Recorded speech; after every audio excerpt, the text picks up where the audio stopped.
Here's what we're going to do. Tomorrow I'll bring gifts for everyone, and you'll hand them out in the factory's name. Anyone who wants the day off can take it, but if they choose to work, I'm doubling their pay. The second Wang Ping'an finished giving the order, every single worker chose to work. Most of them were here for the money anyway, time off didn't matter much, and working in a fully automated food factory wasn't physically draining. This wasn't an electronics assembly line. You mostly stood around and monitored the machines. What kind of gifts? Feng Yang's worry sharpened her voice. Thousands of employees. That's a massive expense. It isn't worth it. No argument. Take from the people. Give back to the people. We're running a business. If our own employees don't feel like they belong, what's the point? Wang Ping'an decided on 2 bottles of juice and a snack gift pack per person, plus daily essentials, towels, soap, things everyone needed and no one would refuse. Gifts are the easy part. I'll handle it. How many sets do you need? Nai Xiaolong's grin practically buzzed through the phone the instant he picked up Wang Ping'an's call. He could barely wait to answer. 3,000 sets. I'll send you the list, mostly soap, towels, that kind of thing.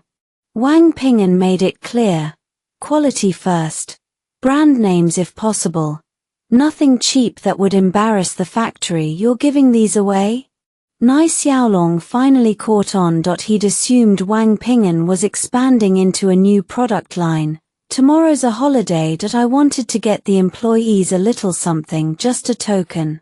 A faint smile eased into Wang Ping'an's voice. Nai Xiaolong nodded, said he understood. Moderate pricing would work fine. Skimming a small margin wouldn't hurt anything. That same night, he had the goods delivered to the factory. Feng Yang handled the sorting and distribution. After settling the accounts, Wang Ping'an drove his compact car home for the holiday. We're making dumplings today. Your dad hasn't been home in I don't know how long.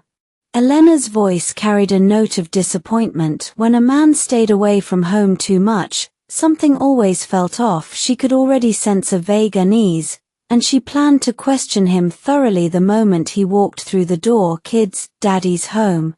Wang Ping'an laughed as he pushed the door open, arms loaded with juice and toys. Wow, Dad, what did you get me?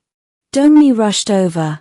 Last time Daddy brought something for his sister, so it had to be his turn now. Sure enough, new toys, the hottest ones right now. Dongmi saw other kids playing with them every single day. All right, go play in your room. Daddy's going to cook.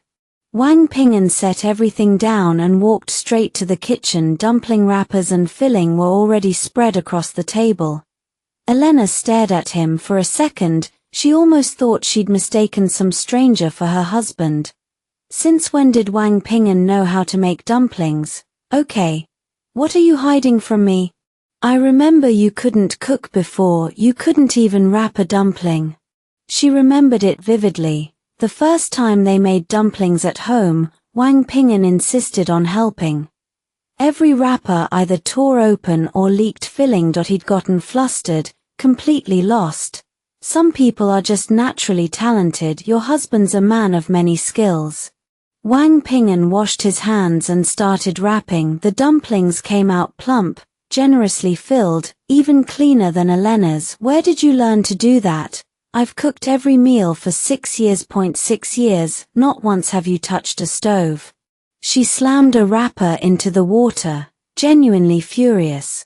Why are you mad? Wang Ping'an blinked, completely baffled.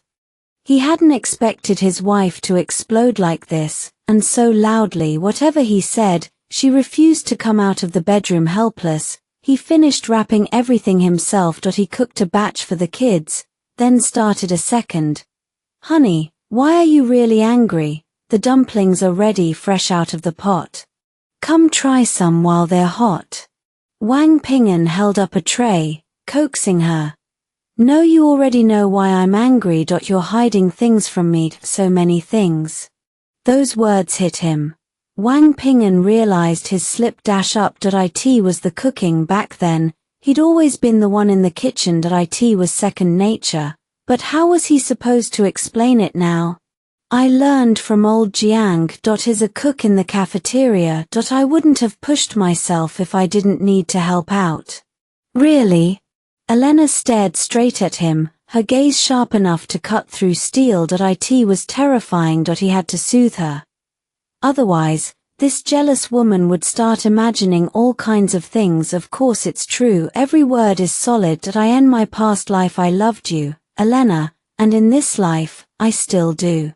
Wang Ping'an leaned in and kissed her. She let it linger a few seconds, then pushed him away. I still need to eat. Go out and have some yourself. Out? There was no going anywhere. Only 2 batches, and not nearly enough wrappers still. A father had his role to play. Wang Ping'an finished off whatever Dongmi and Yu left behind. He didn't waste a single grain. He never did. So basically, a father lives on leftovers and his kids drool. He muttered, "Are you complaining? If the kids hear you, they'll freak out." Elena smiled and cleared the dishes without him asking. Afterward, they lay on the sofa watching TV. A spy thriller, pretty intense. "Honey, how about we take the kids out tomorrow? It's a holiday. They're off school." "Yeah, the little brats had the day off too. I was thinking maybe just the 2 of us alone.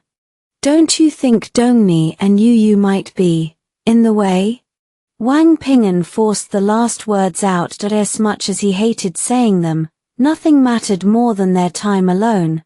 "Let's bring them. It'd be lonely leaving them at home. You're their father now, not some single guy." Elena rested her head against his chest. Her breathing slowed, then evened out into soft snores. "Well, she's out cold. Guess it's always the man who suffers." Wang Ping'an smiled bitterly. Moving carefully, he lifted his wife and carried her to bed. After tucking her in, he walked back to the living room alone, lit a cigarette, and stared at the dark TV screen. He didn't turn it back on. The next morning, Wang Ping'an got both kids buckled into the back seat. Today was supposed to be him and Elizabeth, just the 2 of them, but no, the kids had sniffed out a family outing and refused to be left behind. "Dad, why do you look so annoyed?" Dongmi asked, her eyes sharp. She didn't miss anything. "Annoyed? I'm thrilled, holiday spirit and all." Wang Ping'an pulled open the driver's door and slid behind the wheel. Once Elizabeth came down, they'd finally escape the house and unwind. "Today, we're hitting the amusement park." The place had been open for a while, but mostly rich kids got to go regularly. Everyone else couldn't really swing it. Tickets ran $100 a person, and kids paid full price too. Outside the entrance, vendors had set up stalls selling toys. Dongmi and Yu wanted something, and Wang Ping'an never said no. "Today, Mom and Dad are riding every single thing in here with you," he announced, his hand wrapping around Elizabeth's. He called for the kids to walk ahead. "I don't remember agreeing to ride anything with you, and you're just letting them wander off by themselves." But Elizabeth didn't pull her hand away. She was enjoying this far more than she let on. They spent the entire morning chasing the kids around the park, going hard on every ride they could find. Wouldn't it be great if this place had a Ferris wheel? Maybe a rainbow bridge? Wang Ping'an thought out loud. He was already redesigning the place in his head. The park simply didn't have enough to do. On top of that, in 2005, nobody wanted to sink serious money into a project like this. The bigger problem was attendance. Not enough people came through the gates. A Ferris wheel. Elizabeth had no memory of ever seeing one before. She was curious what exactly Wang Ping'an was picturing, and that sparked an idea. He should just buy the park outright. He vaguely remembered the place shutting down by the end of the year. He had no clue what the owner was thinking, turning it into some farm resort, planting lavender everywhere. The whole thing looked mismatched and desperate. A middle-aged man in glasses approached them. "Hello, I'm Wang Fengbo. I own the park. Just wanted to ask how your visit went today." "It's fine, but there aren't enough rides. The kids got bored pretty fast." Wang Ping'an gave a faint smile. For what they were charging, the ticket price wasn't offensive, but the park was heading nowhere good. Wang Fengbo's face fell. You're right, our daily visitor numbers are embarrassing, and the maintenance costs are brutal. Honestly, I don't know if I can keep this thing running. He could already tell Wang Ping'an knew what he was talking about, so he motioned for him to step aside. Private conversation. If you were in my shoes, how would you turn a profit here? Simple. Wang Ping'an's tone shifted immediately. All business now. I'd bring in investors, transform the entire property into a real amusement park, not just for kids. The world was changing fast. Young people were setting the trends, and plenty of older folks had money to burn too. The only way to stop hemorrhaging cash was to pour in real capital and build something no one in this city had ever seen before.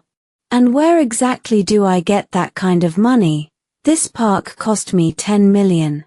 Wang Fengbo wiped sweat from his forehead. If he had the funds, he wouldn't hesitate for a second.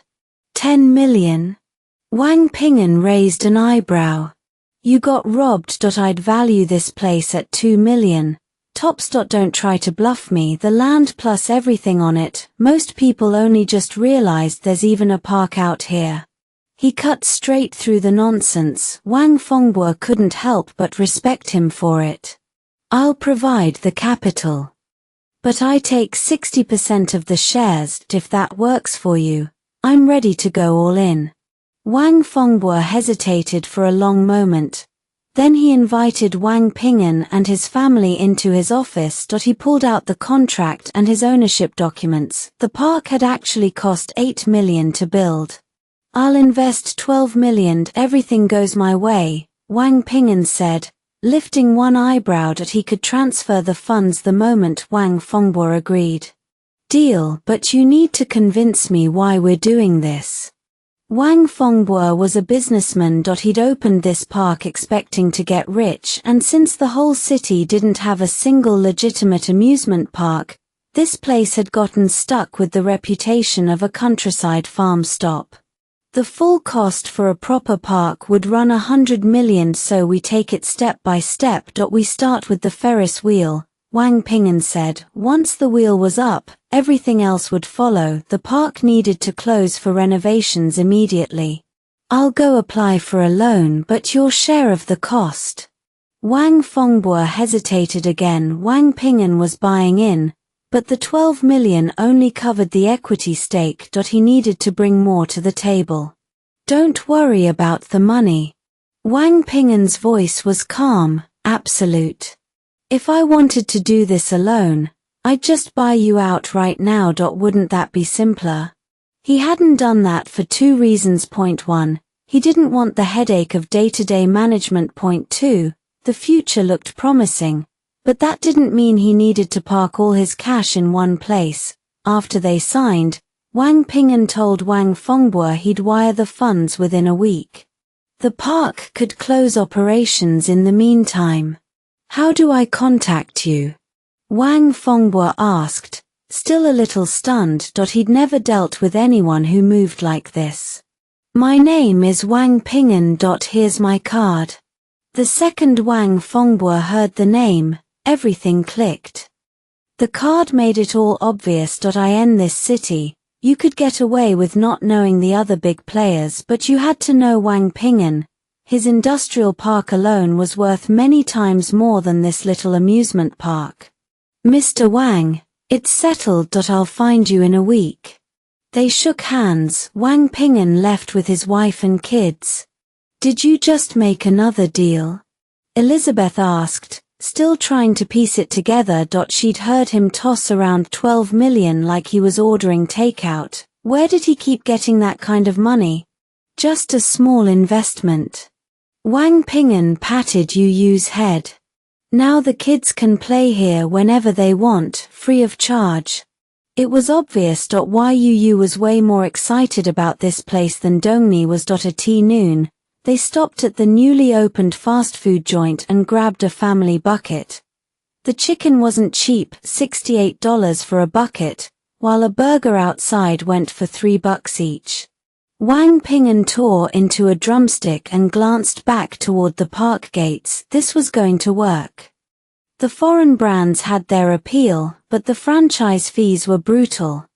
Chen Cheng knew this business was about to blow up across the mainland, not just a handful of scattered shops. He watched his son take a bite. "Son, is it good?" He'd loved this food once too, but he knew the real money was in kids now. That was the core customer base. So before any KFC-style chicken could really take off, he'd build a competing model on a massive scale, fight on price, fight on quality, roll out products the other guy didn't even have yet, then keep covering more ground, franchises, chain stores, everywhere. That was the playbook and the fastest way to dominate. "Good, Dad. I like the bread." Boys would be boys. Yu sat beside him, quietly scooping up her mashed potatoes. "Then Dad will open a fried chicken shop named after you." Chen Cheng laughed. Little Fei had no idea what opening a shop meant. He just nodded, his face blank. That same day, Chen Cheng went back to the factory, handed out the gifts, and called a new meeting. The fried chicken industry hasn't taken off yet. You see stalls everywhere, but even the foreign imports don't have many customers. Right. A burger for $10 wasn't cheap. What if I launch my own brand? I've got all the recipes. I can negotiate directly with a listed company for cola syrup, and I already have juice suppliers.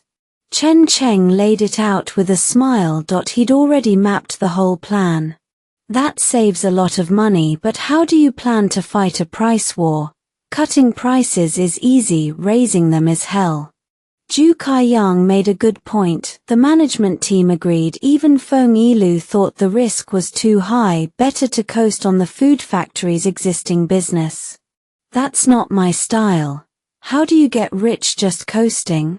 Chen Cheng waved it off. It was settled. From now on, Zhu Kaiyang would head to COFCO headquarters to negotiate import costs. "And you? Planning to go abroad?" Zhu Kaiyang was surprised. He'd be handling the supply chain, so Chen Cheng must be targeting the drinks. Actually, carbonated drinks had been in China for over a decade. The market was already sizable. "No need. I just have to lock down the syrup contract. The finished product tastes different from powder." Chen Cheng remembered that last burger he'd eaten at a chain store, not a foreign brand. That local brand had spread across the whole country in 10 years. It didn't target first-tier cities, third and fourth tier, maybe a touch of second tier. Within 2 years, it saturated the second-tier markets and was breathing down the neck of first-tier cities. So this year, he'd build huge flagship stores, then one in every town, and segment the cities for even more locations. "Smith, do you have any contacts at a cola supplier? I want to buy syrup." When Chen Cheng found Smith, the guy froze. He was shocked Chen Cheng had tracked him down. He hadn't exactly advertised it. I do, but there are 2 major supply chains in China right now. Which one do you need?" The choice was obvious. Go with Pa. The price was dirt cheap right now because competitors had already snatched up most domestic channels. The syrup flavors were basically identical. This year's sales were low, 7 million maximum. Chen Cheng figured that would score him a killer deal. Both were century-old brands. Letting him expand the market beat any marketing campaign. "Pa, any problem?"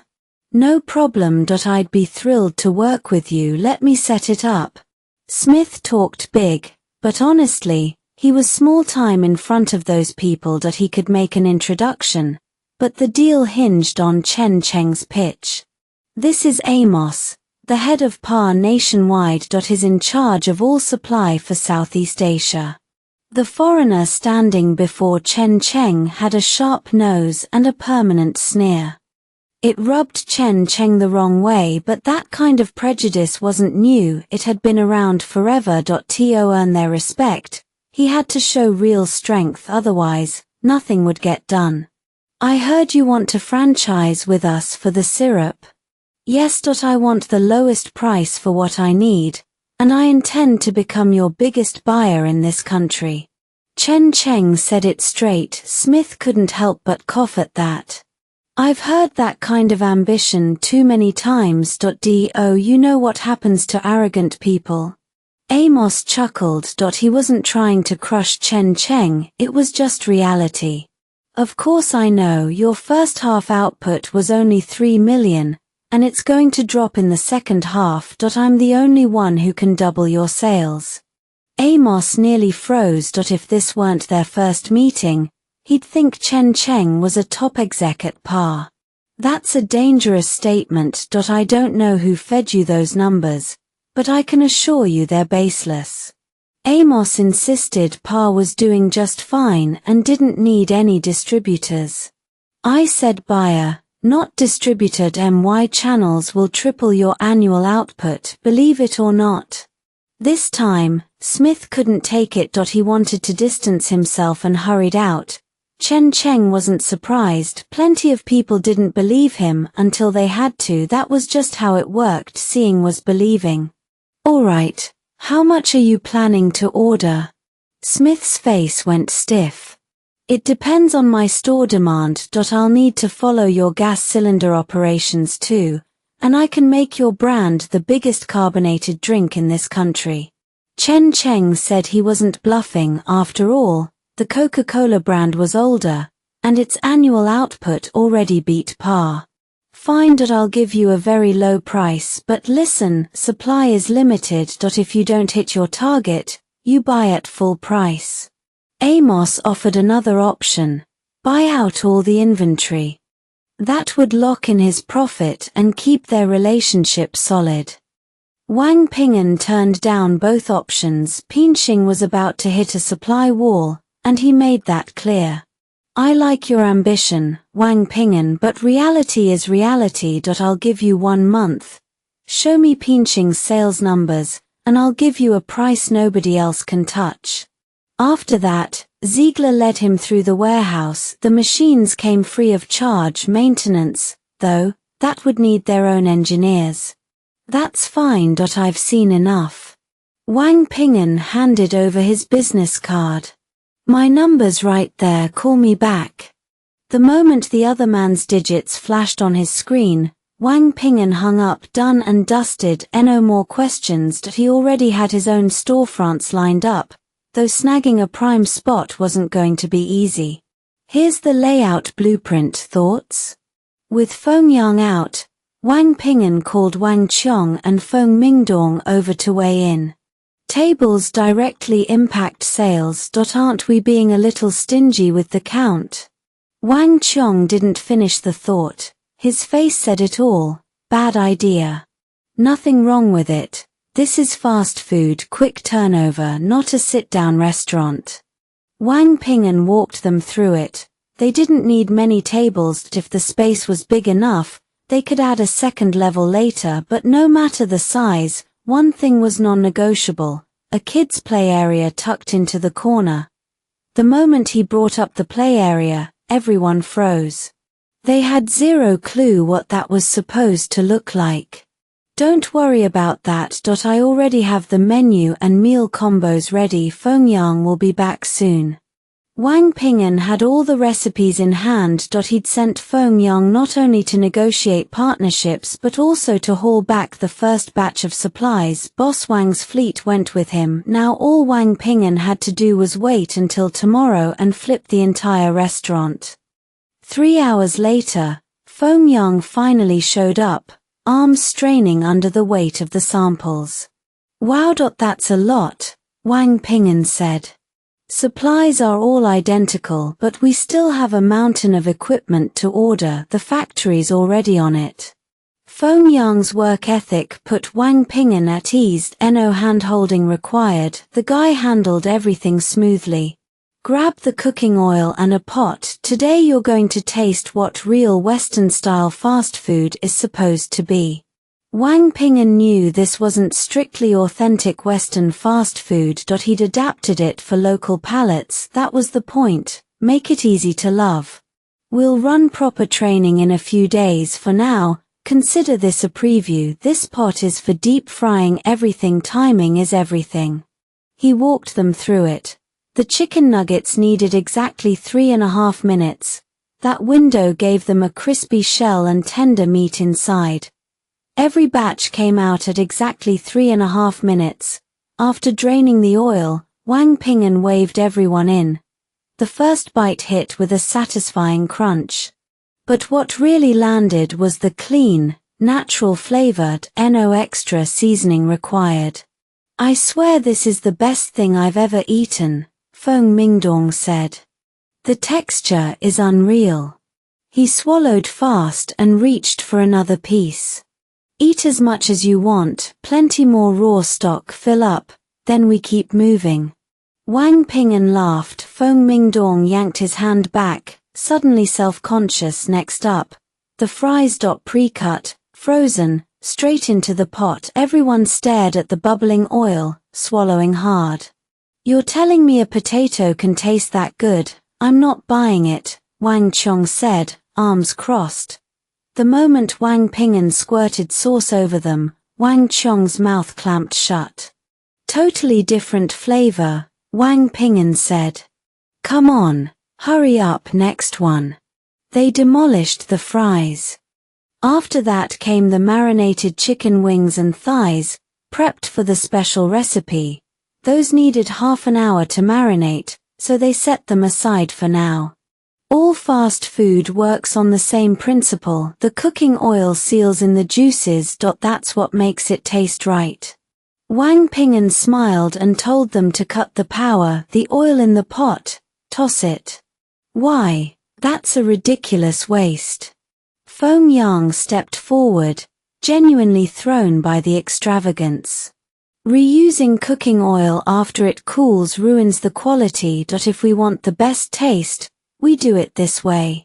This wasn't about being wasteful compared to their reputation. The cost was nothing.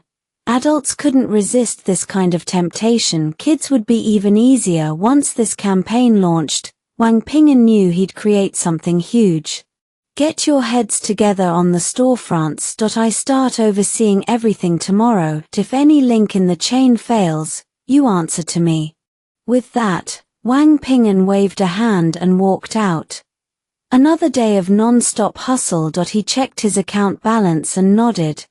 Not a fortune in cash, but his hidden assets were substantial. He wasn't starting from zero. Day 3 after today, he wondered how the bank was doing. He'd sent his tech genius there. By now, they had to have come up with something solid. Once that software was ready to roll, he could consolidate everything without lifting a finger.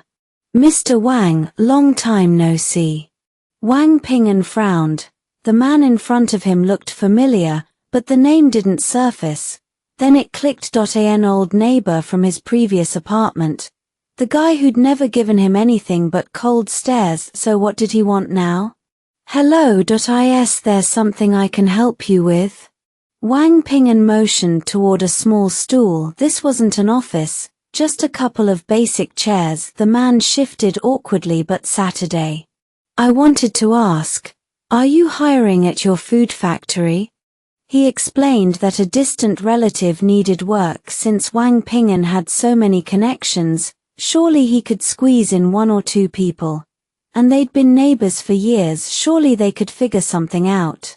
You're right. We've been neighbors a long time. Wang Ping'an's smile stayed faint. What's this relative's education level? He laid it out clean. Operators needed at least 2 years of experience. Technical roles required the relevant certifications, and management positions, a college degree. If those boxes were checked, he'd hire them unconditionally. No favor needed. When old Zhong heard that, he cleared his throat awkwardly. I'm not asking for the moon. I just wanted my nephew to get an interview. That's so complicated. The kid's got real talent. At least meet him before you shut the door. Chen Cheng didn't blink. Fine, bring him in. If he doesn't work out, I'll spell out exactly why. He wasn't opposed to pulling a string now and then, but he knew what this factory was up against in the long haul. If the guy actually had the goods, perfect, he'd pay full salary, full benefits, no penny pinching. If he was blowing smoke, no point wasting a chair. A company wasn't a homeless shelter for dead weight. A young man walked in. Hello, I'm Fang Tianming, East China University of Science and Technology. Major in Public Administration. Chen Cheng paused. Top graduate, good pedigree, wrong fit. Public admin doesn't do us much good here, but work the front line for a month, and I'll give you a real shot. It was practical. And part of it was face for old Zhong. He respected anyone with a diploma, but books didn't equal experience. If he let one kid skip the line, the whole floor would resent it. He couldn't open that gate. He told Da Feng to take Fang Tianming to change clothes and get his boots on the factory floor. Old Zhong's face darkened. Come on, Chen Cheng. We go back too far for this. You can't let him intern as management. Look at those guys on the line, he'll never fit in with that crew. College grads didn't grow on trees. Why throw one into the grinder? No can do. If he wants to manage, this is the only door, unless you want every worker in the plant gunning for him. That night, Fang Tianming walked out of the factory done. He said he couldn't handle the grind. He'd find another job, even if it paid half. No more manual labor. Zhu Kaiyang didn't sugarcoat it. He tore into the kid and fired him on the spot. The next morning, Chen Cheng asked, "How's the new guy holding up? First workshop giving him any trouble?" Zhu Kaiyang told him the setup and added that Tianming had left over an hour ago. He left? What do you mean, he left? Chen Cheng's gut tightened. This was a problem. He remembered the name Fang Tianming. In a few years, that kid would make noise, putting those public management chops to work in the right arena. But this little hiccup, it had just turned him into an enemy of E Food Company. Ambition in young people was normal, but you had to know which battles to pick. Fang Tianming wasn't the type to let things slide. So what do we do? Can we call him back? Zhu Kaiyang looked lost. He couldn't figure why Chen Cheng was so rattled. Let's hope it doesn't come to that. Forget it. Chen Cheng left it there. All he could do was pray Tianming didn't hold too deep a grudge, but the damage was done. That night, old Zhong went on a tear in his living room, cursing loud enough to rattle the windows. Seeing his nephew wrecked with exhaustion, he wanted nothing more than to slap Chen Cheng across the mouth. Your business might be bigger than mine, but I'm not nothing, Chen Cheng, you just wait. So old Zhong sent Fang Tianming straight to a newly founded media company. Back then, the media sector was a whisper, not a roar. Not many people specialized in it, but Tianming found his groove and started turning heads. The first half of 2005 wrapped up without drama, and Chen Cheng's machine kept humming. His capital had crossed the 130 million mark. Of course, if he actually tried to pull that money out, he'd be staring at zero. He'd sunk too much into acquisitions. The amusement park alone was chewing through at least 40 million. Zhu Kaiyang slid the report across the desk. Here are last month's sales. Pies are still king, but nuts spiked hard the last 2 weeks. He pointed out the shift came from expanding into new cities. If they'd clung to the old township model, they'd never see numbers like these. So we made the right call. Get an announcement out. We're open to distributors and agents across the board. Anyone interested can come to headquarters and talk. The model was already seeding what would become a full commercial conglomerate. Chen Cheng knew the digital age hadn't totally landed yet, so he had to lean on boots-on-the-ground sales teams and personal networks. Why not run an ad? A solid commercial could blow our products wide open. Zhu Kaiyang suggested something for the pies, for instance. The concept was still new to the public. An ad could be the perfect spark. We'll do ads, but I'm saving that ammo for a bigger play. Chen Cheng knew consumer fatigue could slap back hard, so pies, nuts, even juice, none of them were ready for the spotlight yet. They hadn't proven staying power beyond a regional footprint, and they weren't household staples. Once this peak passed, sales would level out. Food company would settle into steady, moderate growth, not the rocket-like profits of the early days. So the ad budget is sitting there for the franchise stores? Zhu Kaiyang caught on fast. The real plan Chen Cheng wanted to launch was a franchise wave to blanket the towns. Once our restaurant chain has the ground covered, I guarantee in 2 years the whole country will be lining up to buy from us. On the surface, he was betting on fried chicken shops, but as those stores multiplied, he'd roll out product after product. If there was a market and a door cracked open, he'd invest. Whatever existed had a reason for being. Chen Cheng knew that better than most. But I need something crystal clear. Every can of paint, every material eco-friendly, non-toxic. We're dealing with food. I don't want a single safety issue in any of our stores. He stressed it over and over. He knew exactly what would happen if something went wrong. No explanation, no apology. You never recovered from that. Right after June, new policies rolled down from the top. Food safety had become priority number 1. A wave of evaluation standards and regulations hit the industry. Any business that doesn't meet the food safety laws will have to fix its problems. Severe cases get shut down, so pay attention, all of you. Mo Yu's call came at exactly the right moment. He told Chen Cheng flat out, don't expect things to stay relaxed. A storm was coming for the food industry. The strong would swallow the weak whole. Anyone not ready wouldn't just lose. They'd disappear. Chen Cheng wasn't surprised. He'd already remodeled the store and locked down every piece of paperwork. Get the hiring notices up. Everyone on this team needs a health certificate. We have our license. Now I need proof that everybody in this kitchen is cleared.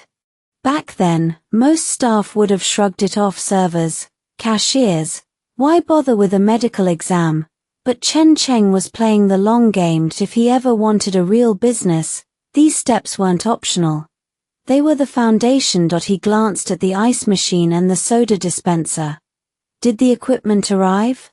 Then he told everyone to gather round. Full training session. Right now, every step, he demonstrated first. Then he watched each of them do it. Food goes into people's bodies, he said, voice quiet but firm. There's nothing casual about that. The operation has to be precise. It has to be the same every single time. No exceptions. Da Feng laughed and flipped a switch on the soda machine.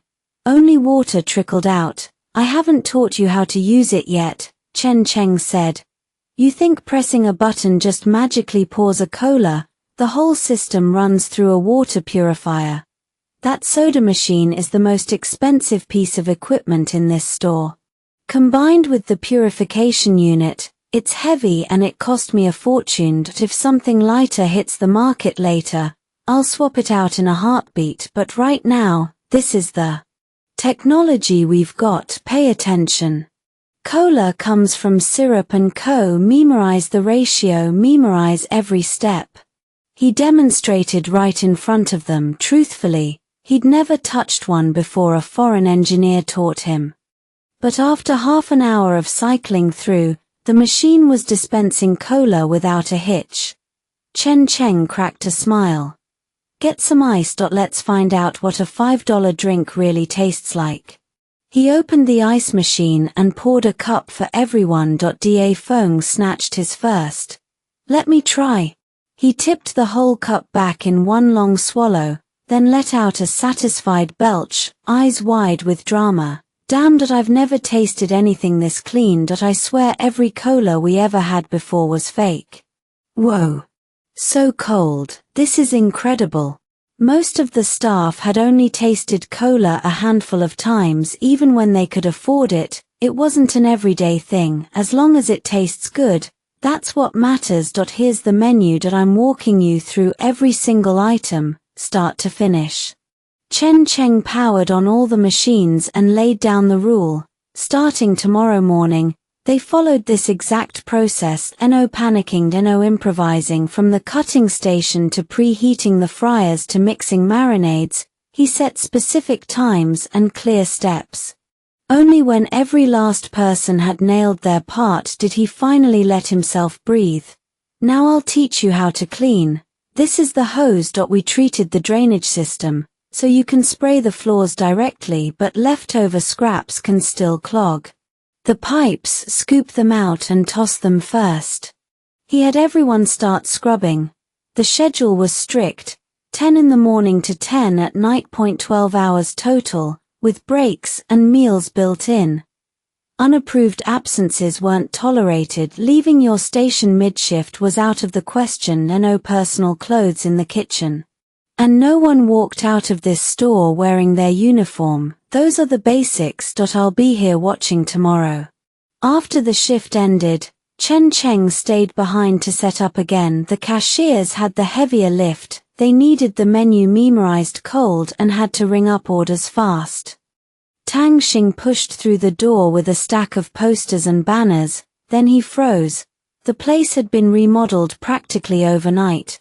Don't just stand there, help me, Chen Cheng called out, a little helpless. The staff had already gone home. Only a couple of managers were still around. Fine. Wasn't planning on leaving anyway, but is this food actually any good? Tang Xing was genuinely curious. He'd tried the fried chicken from that other shop. Decent, something different, tender Western fast food. It's basically their version of a boxed lunch. What do you expect? Chen Cheng pointed to the kids' play area tucked into the corner. That's the real money maker. This era revolved around children. As long as the play area was there, families would keep coming back. Once the store was plastered with ads and posters, Chen Cheng placed the main banner stand in the most visible spot. No membership cards, no hidden fees, everything straightforward. Done. Now all he could do was wait and see what kind of miracle tomorrow brought. The first customer wasn't anyone else. It was Chen Cheng himself. He wanted to see whether his employees had actually followed his instructions. Chicken nuggets are fine, but the wings are overdone. Fail. Fries are too pale. Fail. Cola ratio is off. Too much ice. Fail. Total fail. 3 failures in a row. The people lined up, drawn in by the buzz, just stood there confused. Nobody had a clue who this guy was. A young man waiting in line snapped, "You talk like you know everything. The store isn't a fail."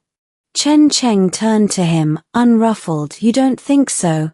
Go ahead and try it yourself."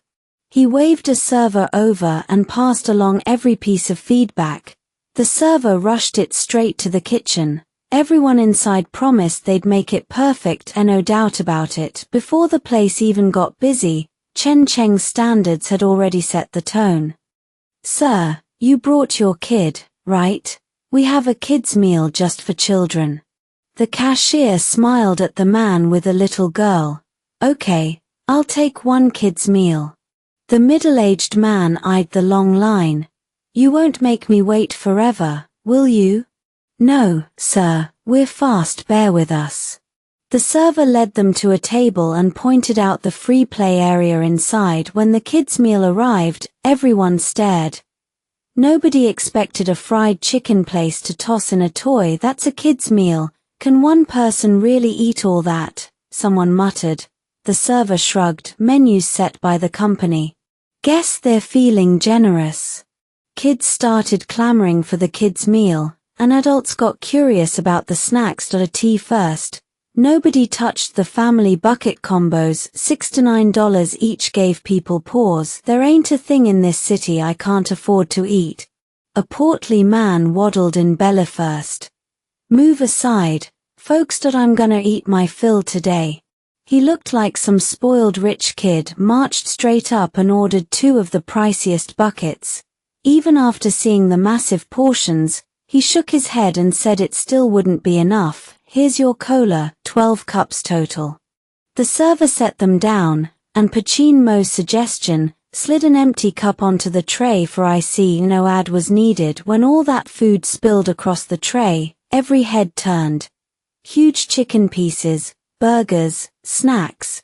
And the weirdest thing, the ketchup tasted completely different from anything they'd had before. Hey, is that stuff any good? Someone finally asked. The portly man answered with his mouth full. What do you think? He shoveled food like he hadn't eaten in days. His wolfing down said it all. He demolished both combos in a frenzy, then waddled to the kids' play area and flopped down on the floor to rest. What Chen Cheng didn't expect was that for the next few days, this guy showed up at exactly 10 in the morning and ordered the exact same meal every single time. Boss, he's here again. The server lowered his voice. I've got his face memorized. Guys like that are hard to forget. Chen Cheng walked over and sat down across from the heavyset man, handing him a glass of iced juice with a smile. Hey, buddy, let me buy you a drink. The man didn't answer. He grabbed the juice and drained it without a word. If you've got something to say, spit it out. Don't interrupt my meal. He tore into a drumstick. In seconds, the bone was picked clean. Chen Cheng chuckled lightly. What's good here? What's not so good? I'd love your honest opinion. That all? The man snorted and wiped his hands on his pants. Burgers, grilled wings, chicken, they're all decent. What I don't like is the fries too limp. He pinched one, and it snapped in half, clearly not crispy. The ketchup's way better than anything I've had before, almost tastes like K&GS, and the price is cheap. He admitted that if it weren't for the low cost, he wouldn't have bothered on opening day. He hadn't expected to find a real substitute for K&G. That was a plus. Professional, very professional. Chen Cheng grinned and walked to the counter. He ordered a grilled burger and told the server to bring it over, but the first thing he had to fix was the fries. That product was unacceptable. Most fries on the market were thin and long, but they went cold and limp fast. To fix it, he'd have to develop his own, cut from big chunks, high starch, with better texture and taste. How's the ad campaign going? Chen Cheng frowned. I haven't seen any spots yet. The coupons should have been everywhere by now. Wang Ping'an winced. We sent them out, but they vanished. People shoved them in their pockets or threw them away. That was the whole reason Chen Cheng had printed so many voucher tear-offs on the flyers, to make people use them. With those vouchers, they got the best deals and could eat whatever they wanted during the valid window. So we need to redesign them. Wang Ping'an stared at the single-page flyer in his hand, baffled. Add thumbnails of the food, reprint everything and have the shop add perforated tier lines. Chen Cheng explained that was the only way to catch people's attention. Otherwise, nobody would realize what they were holding. K&G hadn't even reacted by the time the campaign launched. Chen Cheng moved fast. Within 4 days, he went viral. The location was in the city, so even folks from the countryside made the trip. A saying spread, for your birthday, go eat old daddy fried chicken. So what if the name sounded like a cheap gimmick? It was down to earth, and Chen Cheng couldn't care less. Daily revenue settled at 30,000 before any price hikes. Once they raised prices, that number would shift completely. At that point, even without new products, the regulars would keep coming back. The second location opened just 2 weeks later across town. The logic was simple. Sugua had opened 2 stores there, so renting next door was a safe bet. Chen Cheng asked Ma directly for a 2-story storefront, giving him room to expand the menu. Chen Cheng shrugged. Shoppers at the supermarket need a place to sit. We're the perfect spot. Even if someone just buys a soda and hangs out all afternoon, fine by me. Chen Cheng ended the call and waved them into the car. His second phase was about to begin, and this time the goal was to own every street corner and alley, including the tourist spots. I checked on the stalls. $0.5 a day to operate in the designated zones. No issues. Chen Cheng's voice carried that possessive intensity. If things went according to plan, there was serious profit to be scooped up. You're actually going to run a street vendor operation? Zhu Kaiyang rolled his eyes. Wasn't this just trashing his own reputation? If you knew how crazy popular this street food can get, you wouldn't say that. Chen Cheng grinned. I'm telling you, it's going to hit the traditional snack industry like a freight train. He told Dafeng to drive them to the seafood market. He needed to pick up some frozen goods. The frozen octopus was reasonably fresh, and transport was easy. The next city over was on the coast. Don't tell me you're making grilled seafood skewers, squid at $5 a stick. Zhu Kaiyang was genuinely confused. That was the only thing he could picture. Nope, more like grilled hot dogs. Squid's too expensive, bad move. You'll find out soon enough, Chen Cheng added. He picked out a crate of seafood. The prices were dirt cheap, so he didn't even need to hunt down a supplier, but he knew the real bargains were at the coast, not the wholesale market. For now, this would have to do. I already gave old Kui the blueprints for the machine. It'll be ready soon. The tricky part is the seasoning. Hope Feng Yui can pull through on that. Feng Yui's family had been making spice blends for generations. If he could lock in the flavor, Chen Cheng had nothing to worry about. I'm dying to know, what are you doing with all this seafood? Zhu Kaiyang had been nagging him the whole drive, but Chen Cheng wasn't budging. He even wondered if Chen Cheng was planning some kind of fried product to take over the market with street stalls. He was dead wrong. Our fast food place is Western style, but it's not low-end. The stalls are a whole different game. Chen Cheng explained that his initial investment was 30 stalls. If things went well, he'd expand to 300 within a month. Most street vendors were solo operators. They didn't have the resources to pull off something like this. Do you even know what could happen? One wrong move and you'll be drowning in debt.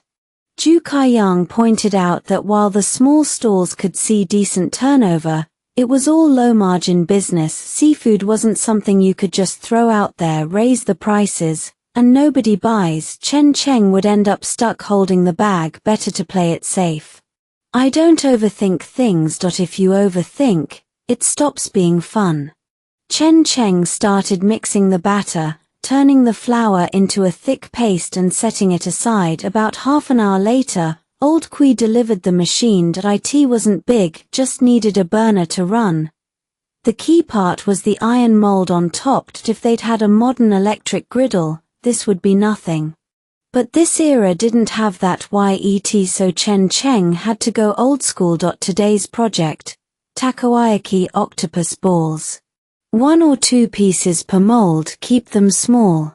He heated the pan, brushed on oil once it was hot enough, and poured in the batter. 15 balls per batch, 0.5 per serving. Flip them after 3 minutes, drop in the octopus, cook another 3, then season. A squirt of mayo and ketchup, and they were perfect. Give it a try, tell me what you think. Low cost, but the flavor should be unbeatable. Zhu Kaiyang was first. He'd been dying to argue with Chen Cheng the whole time. This whole plan was way too risky, but one bite shut him up. The thing was amazing. The batter had just the right chewiness. It didn't explode in your mouth. It just kept getting better as you chewed. This is incredible. If I bought this once, I'd definitely come back for more. Zhu Kaiyang couldn't stop praising the little balls. The golden crust was perfectly crispy. $10 for 5. Real octopus inside, way better than those $2 mystery hot dogs. Chen Cheng grinned, proud of himself. This was the real deal. Bro, now I see it. You're a business genius. Nobody's ever tried this. Only you could pull off something like this. Feng Yui wasn't just flattering him. He genuinely thought it was delicious, so good it felt like a revelation. If they all agreed, The product was solid. Even though Chen Cheng felt something was missing, he figured he could tweak the seasoning later. The batter itself had no seasonings, so it was bound to be a bit flat right now. Next step, set the schedule for all the food carts. They couldn't just sell octopus balls, they needed something at a different price point to create contrast. He turned his attention to the students. Lunch breaks and after-school hours were prime time. If they pushed the carts in early, they'd catch the flood of students leaving class. A single school had over 1,000 kids. Even if only 100 bought per day, that was a solid profit. 100 portions was $1,000. 2 rounds a day made $2,000. Multiply that by 30 stalls, $60,000. After costs and maintenance, it's pure profit. Chen Cheng couldn't help smiling, and there was the franchise model. 2. The ads had to be eye-catching enough. Put it all together, everything lined up the way he'd planned. Let's start with 30. We'll see how it goes. He said they needed to control both gates of each school, preferably forming a pincer so no one leaving could slip past. 1 school would eat up 4 stalls. 30 stalls was more than enough. There were elementary, middle, and high schools spread across the categories. 30 wouldn't even cover them all. Why don't we just keep all the stalls ourselves? Franchise fees can't match what we'd make in a day. Zhu Kaiyang argued they could do it themselves, no need to hand others a golden ticket. That's where you're wrong. We want to expand the market. We can't do it alone. And if people don't see it making money, how will they saturate the market for us? If there was profit to be had, they'd jump in without hesitation. In Chen Cheng's mind, everything was settled, for now. The biggest scam of the 21st century, pretending everything's global when it's not. Chen Cheng had the fix. Rebrand everything as Korean-style octopus balls, bold signage, every staffer in gloves and masks, cashiers pulling gloves off to handle cash. Operations, they'd fine-tune based on daily sales, nothing else needed much thought. So what's the real gimmick? Wang Ping'an asked. He always thought sideways. If you're selling street food, you need a hook. The gimmick is Korean style. I'm not saying it's imported, just Korean style. Chen Cheng laughed, dead sure this wouldn't blow back on him. Soon they'd own every customer's taste buds. Once people tasted how good it was, they could roll out other products. By next morning, 30 food trucks hit the streets. Other vendors stood baffled. Where had all these competitors come from? And peddling something so new it was basically unheard of. Hey, boss, how much? A kid with a lollipop in his mouth strolled up. $10 a serving, want to try? Wang Ping'an smiled, knowing exactly how good the stuff was. Give me one. The kid slapped down a 10 when the fresh octopus balls hit the griddle. The smell pulled a crowd. Sure enough, the kid's first bite triggered the same face Chen Cheng had made. Mom, I want some too. Dad, buy me some, it's so good. Kids started fighting for it. $10 was nothing to them. Once they started eating, they couldn't stop. Every cart got mobbed. What's their angle? Never seen this before. Got to be another Chen Cheng stunt. I recognize those truck numbers. That guy loves to stir things up. 2 middle-aged men, there to pick up their kids, sighed and walked off. The carts shut down early. Within an hour, the school zone was empty. Each cart had rung up an insane $4,000 in sales. If they hadn't run out of batter, they'd still be going. Damn, that's double. Total sales across all carts had already broken $10,000. A few stalls were so hot they'd even taken pre-orders. I'm definitely stocking more tomorrow. Got to head back and prep now. One worker grinned. He felt productive, double the pay for double the work, and Chen Cheng was famously generous. They were short-staffed, so when things weren't busy, they pulled workers from the factory lines. That meant after the carts closed, everyone had to get back and check on production. Exactly why Chen Cheng wanted everything automated, to crush the manpower problem. Come check out my latest invention. If this hits the market, it'll explode. Chen Cheng called all the managers over and plugged in a newly built machine. Right in front of everyone, he cracked an egg into it, shoved a sausage in, and worked the mechanism up and down. After about 10 seconds, he stopped and let it sit as the temperature rose. He began rotating it slowly, coating the sausage evenly with egg. In 5 minutes, you'll see what this turns into. He sat down to rest. Meanwhile, the octopus ball operation ran without a hitch. He could make multiple batches at once without slowing the sausage process. This is a sausage wrap, completely different from anything you've had. It's got egg, so it's actually healthy. Chen Cheng eased the finished sausage out. The shape held solid, no burnt spots anywhere. Isn't that just an egg-wrapped sausage? What are you selling it for? Zhu Kaiyang frowned. He'd never had one, but he'd eaten plenty of egg pancakes. $3 each. The egg costs 50 cents, the sausage another 50. That's pure profit, plain and simple. Chen Cheng was talking about a premium brand. If they switched to cheap chicken sausages, the cost would drop even more. A single batch could make dozens. Add sauce, and it would obliterate those sugar-coated grilled sausages on the street. Those weren't even real meat, more like a kid's toy. You really think there's a market for this? Octopus balls are novel, so people are chasing the novelty, but sausage, not everyone's going to bite. Especially at 3 times the street price. Why pay extra for an egg-wrapped sausage? You're not seeing it. What about my sauce? That's not free, and this grilled sausage is a whole different animal. Chen Cheng asked Zhu Kaiyang if he'd spotted any flaws. Uneven heat, bad texture. No, it's way better than street junk. You got some business plan? Zhu Kaiyang knew Chen Cheng too well. That look meant a scheme was brewing. Of course there was a plan. Pair the 2 items, and they'd become viral street food combo deal. $12 for 1 order of octopus balls plus 1 egg-wrapped sausage. Whoa! Zhu Kaiyang sucked in a breath. Only Chen Cheng could dream up a combo like that. This way, nothing sat unsold and customers saved $1 compared to buying the sausage separately at $3. Whether they take the deal or not, I don't lose. Chen Cheng was confident this sales model would shatter records.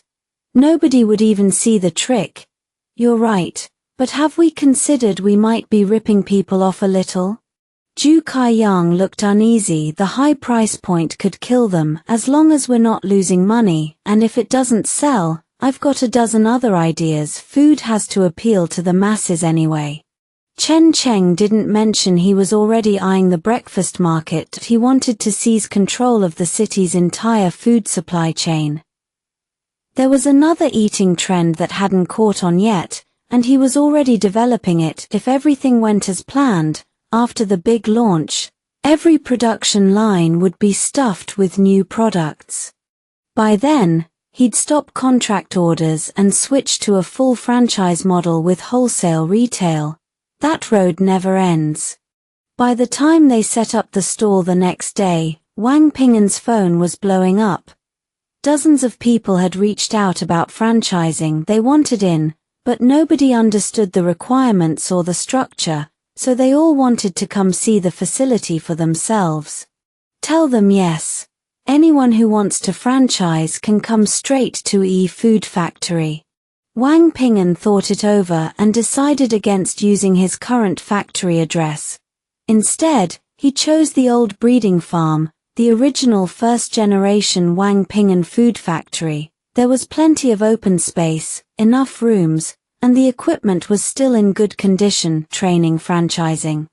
Curriculum. He wrote those 3 words on a piece of paper. This was his focus now, figuring out why he was here, understanding the full industry landscape, and knowing exactly what he could get out of it.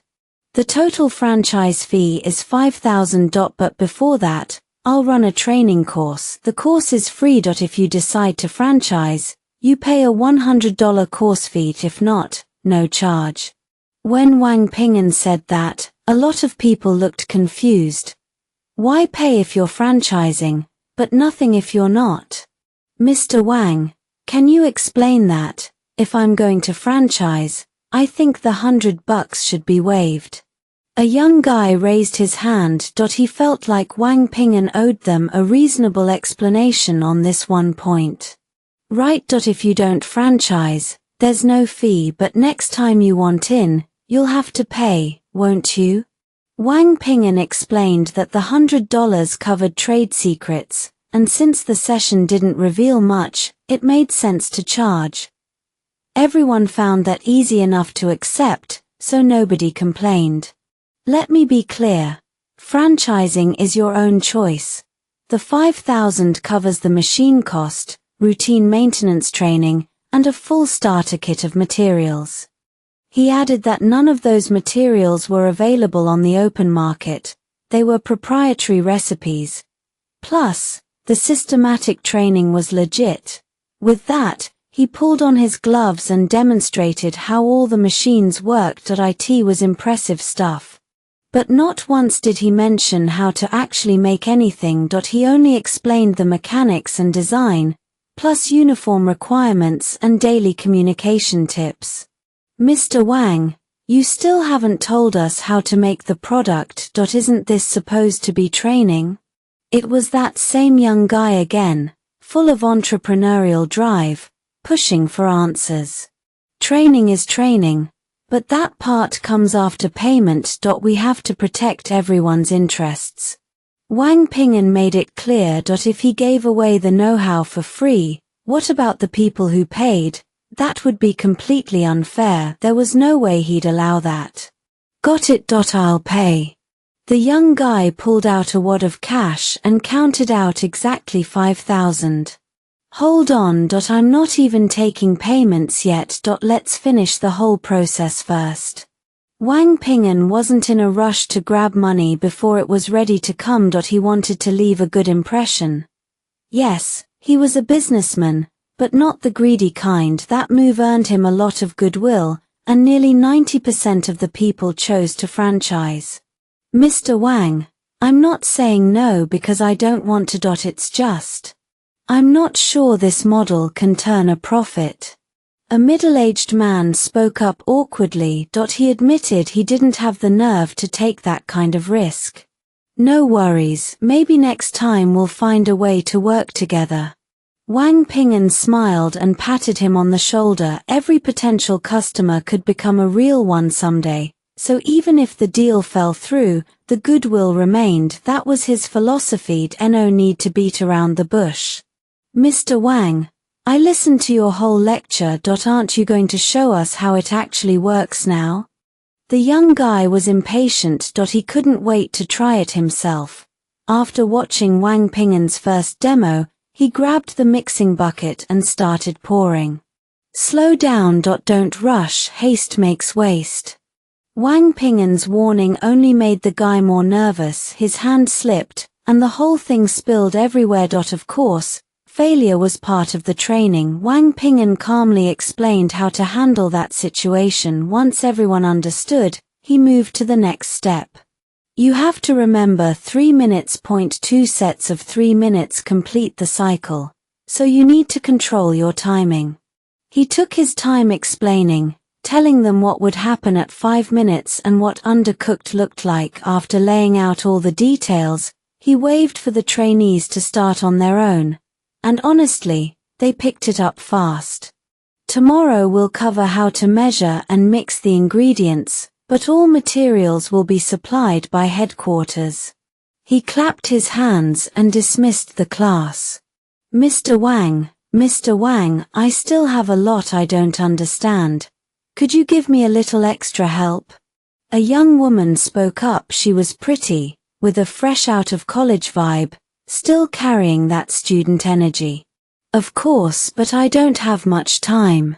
Wang Ping'an sat down and asked her exactly what she was stuck on. He could demonstrate again. I was thinking, if this machine heats from both sides and I can't flip the product properly, what should I do?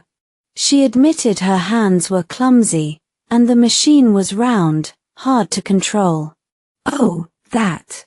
Wang Ping'an couldn't help but laugh. He told her this happened all the time. If one side flipped wrong, just turn it back, but if it fell on the ground or rolled away, don't serve it first, it's dirty second, customers won't feel good about it. The key isn't how well you manage your time or how fast you move. It's whether you can make the customer feel satisfied. That last line, that was the real secret to business. If the product was good, people would wait. They weren't in that big a hurry, and since it was street food, the wait was never long. 3 to 5 minutes was totally fine. Thank you, Mr. Wang. I think I really get it now. The girl smiled and left the factory. Wang Ping'an looked at the mess on the floor and sighed. Earning money came with a price. Cleaning up. He had to get this place spotless. His phone buzzed. A message from Feng Yang. Wang Ping'an, dinner tonight? I've invited a few important people. It was Huang Tonghui on the line. After hanging up, he laughed and turned to the group gathered around him.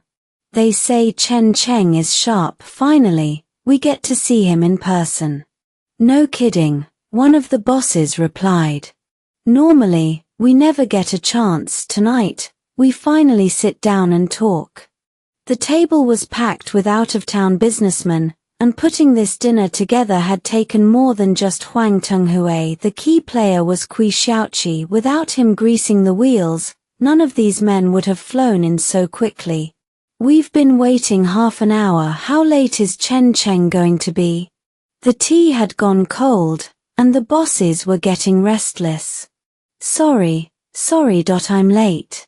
Chen Cheng pushed the door open with a smile and greeted everyone. The moment he appeared, the bosses brightened. They'd been curious what the man actually looked like. Now that they saw him, he was just an ordinary guy, nothing special, almost too plain. I figured the famous boss Chen would show up with 3 heads and 6 arms, Pai San said.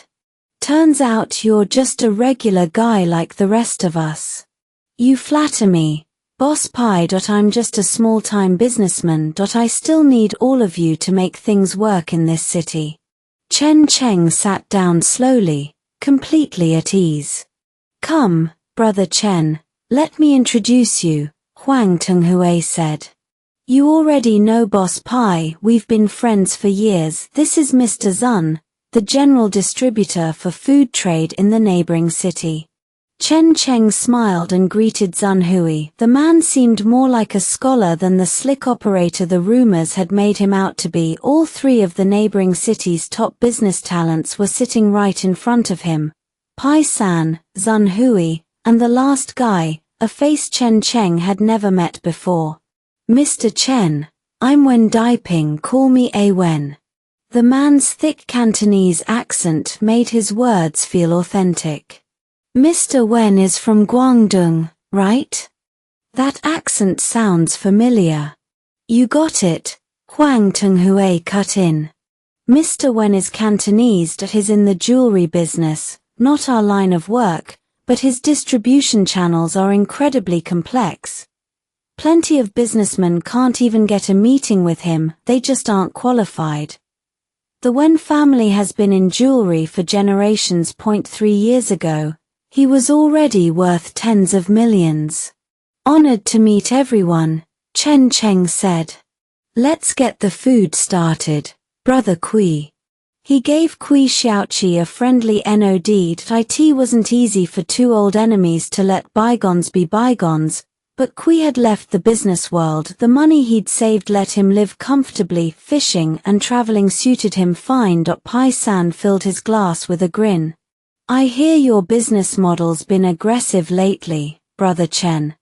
You haven't even set up shop in our city yet, but you've already shaken up the local market. What exactly are you trying to do? What's the real goal?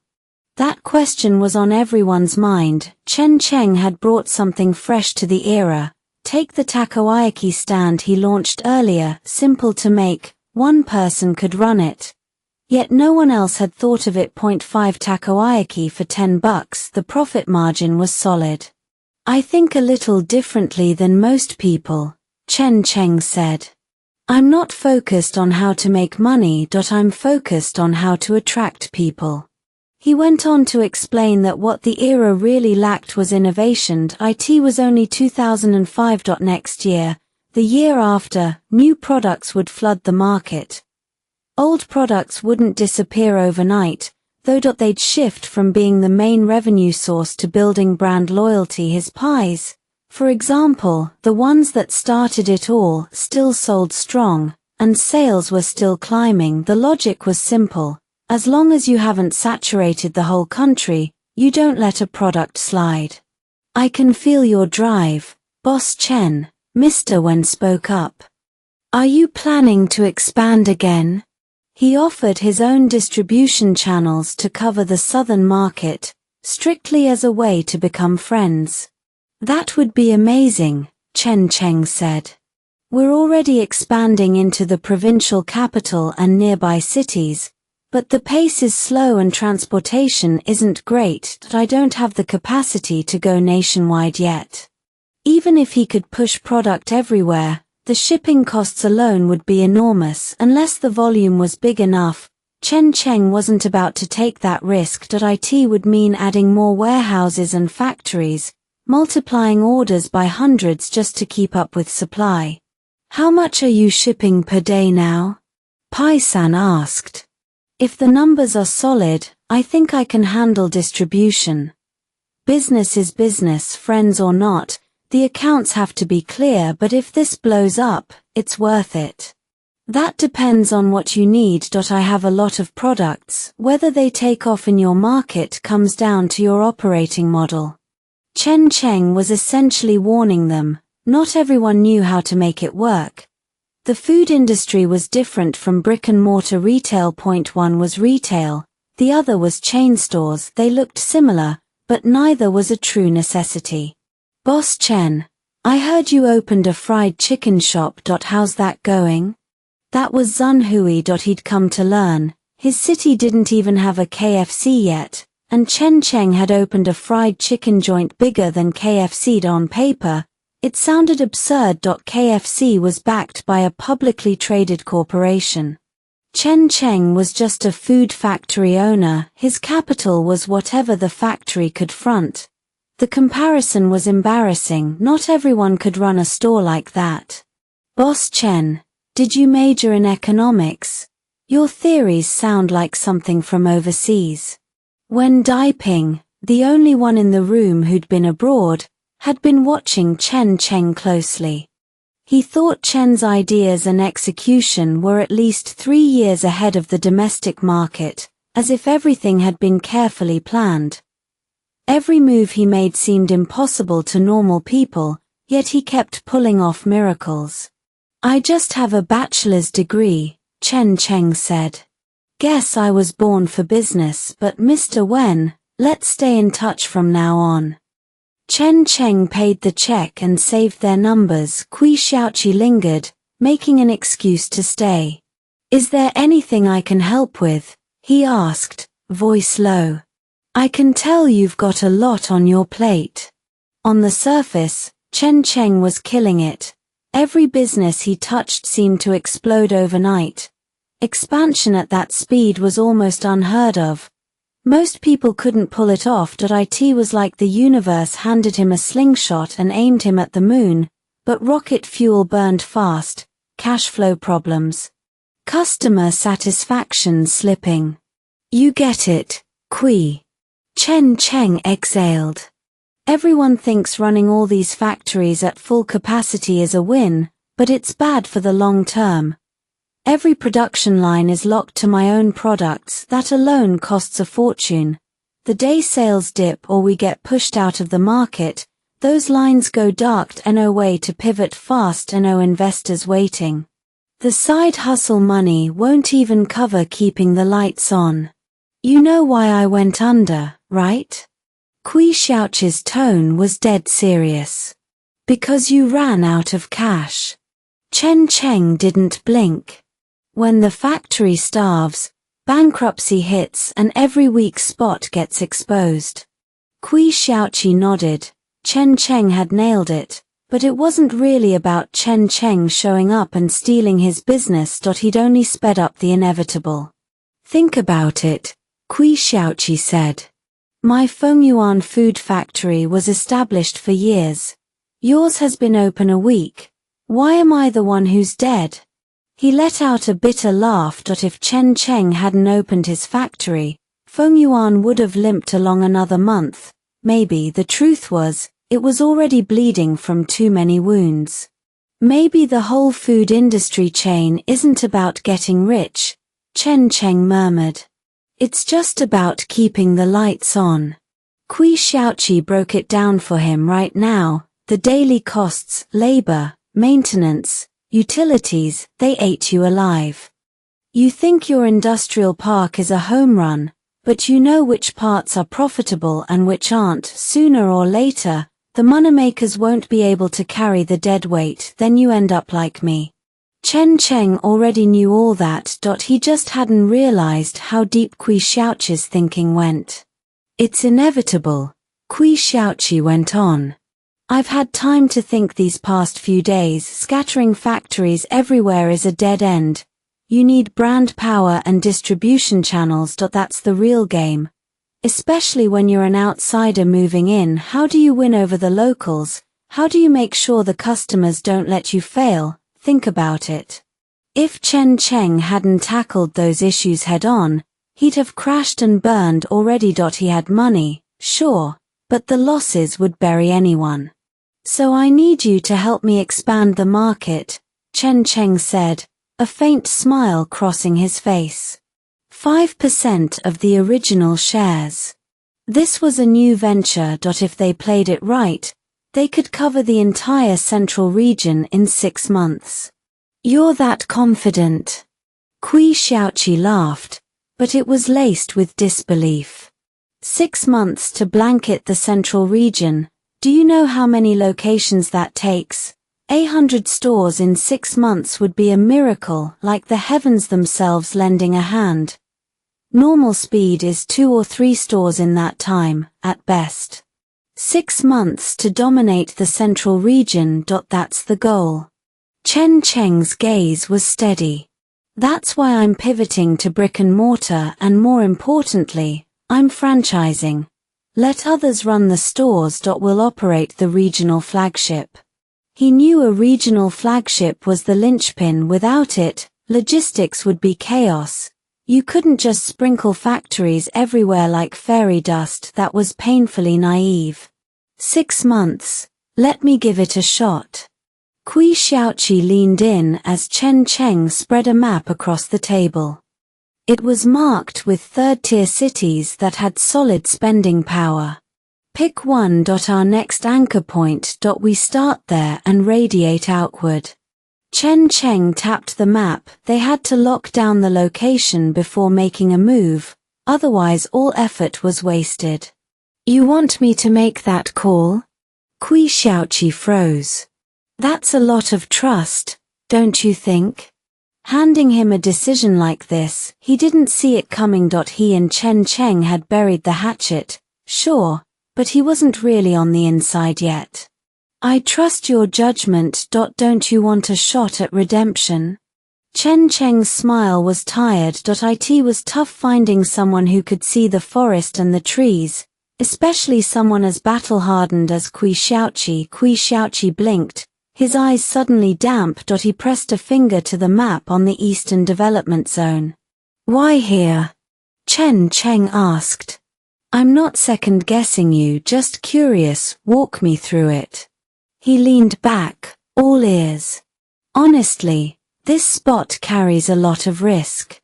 Kui Xiaoqi pulled out his phone and scrolled through a long list of messages. First, the competition here is fierce. Second, we're not in manufacturing, we're leaning on food service. He turned the screen toward Chen Cheng. But this is the 353rd inquiry I've gotten this week. Real estate development is exploding there. We need to strike first, before the zone prices us out. Chen Cheng was blindsided. In his original timeline, That area stayed third tier for years. He'd written it off as not worth the investment, but a counterintuitive move might just carve out a whole new market. A real challenge like this could redraw the entire game board. Playing it safe was never the point. So what are you thinking? Kui Xiaoqi's voice was tight. Does this location feel wrong to you? In his mind, Kui Xiaoqi was all in. This was his last stand. He had to remake himself from enemy to ally, prove he was worth the risk. If this bet paid off, he'd have a permanent seat at the table. No, it's not wrong. Chen Cheng's eyes gleamed. I think it's perfect. We're going with your plan. He confirmed that the equipment was ready to ship in bulk, but Kui Xiaoqi would have to get up to speed first. Once he knew the systems inside and out, he'd hit the ground for market research. With supply chains in place, they'd have no trouble. Kui Xiaoqi nodded, his jaw set. This was the shot he'd been waiting for. And he wasn't going to let it slip. From the second they opened until noon, Ping'an got slammed with an explosion of orders. Nothing on the menu was new, but the deals were so aggressive the crowd just kept flooding in. We can't keep up. They're coming in wave after wave, boss. You have to send more people. The store manager had already called Wang Ping'an 3 times. Demand was insane. The line to place an order stretched clear out the door. Sales team, you're with me. You've got the day off from your regular jobs. Let's go help. Wang Ping'an led a dozen sales representatives over to Ping'an. The line already snaked past the entrance. Whoa. We're about to hit it big. They all sucked in a breath. This kind of rush hadn't happened since opening day. It's nothing special. Once you've seen more of the world, stuff like this won't surprise you. He headed straight to the back kitchen to help fry. Cooking time was locked at 3 minutes. No issue there. The real bottleneck was prepping the big batches of marinade and meat. What's our highest demand item? We'll prep that first. Wang Ping'an scanned the front counter. Chicken legs, nuggets, burgers, all of it flying off the shelves. He needed to marinate a ton of fried chicken fast. Otherwise wait times would turn into a serious headache. Boss, someone's here asking about franchising. A young guy ran into the back, shouting. Wang Ping'an's hands were covered in flour. You all keep at it. I'll handle this. He washed up quickly and walked out to meet the visitor. You're not from around here, are you? That accent's pretty thick. Right, just came down from the north. How does your franchise model work? The man explained he wanted to start a chain, but the big fast food franchise investment was too steep and their standards were too rigid. Wang Ping'an's place felt more flexible. Even the color scheme could be adjusted. The franchise fee is 2 million. And that number is only going up. 2 million was steep. Even 10 years from now, fees like this would barely catch up to inflation, but Wang Ping'an knew this was a guaranteed bet. The money would recoup fast, so he wasn't worried. It all came down to the other guy's guts. If the man went all in and couldn't make it back, then Wang Ping'an had misjudged him. 2 million, that's pretty high. The famous chain's franchise fee is 2.5 million, and that includes full support. The man sighed. Yeah, the famous chain was pricey, but Wang Ping'an wasn't cheap either. He'd expected the fee to be 1 million. Maybe even half that.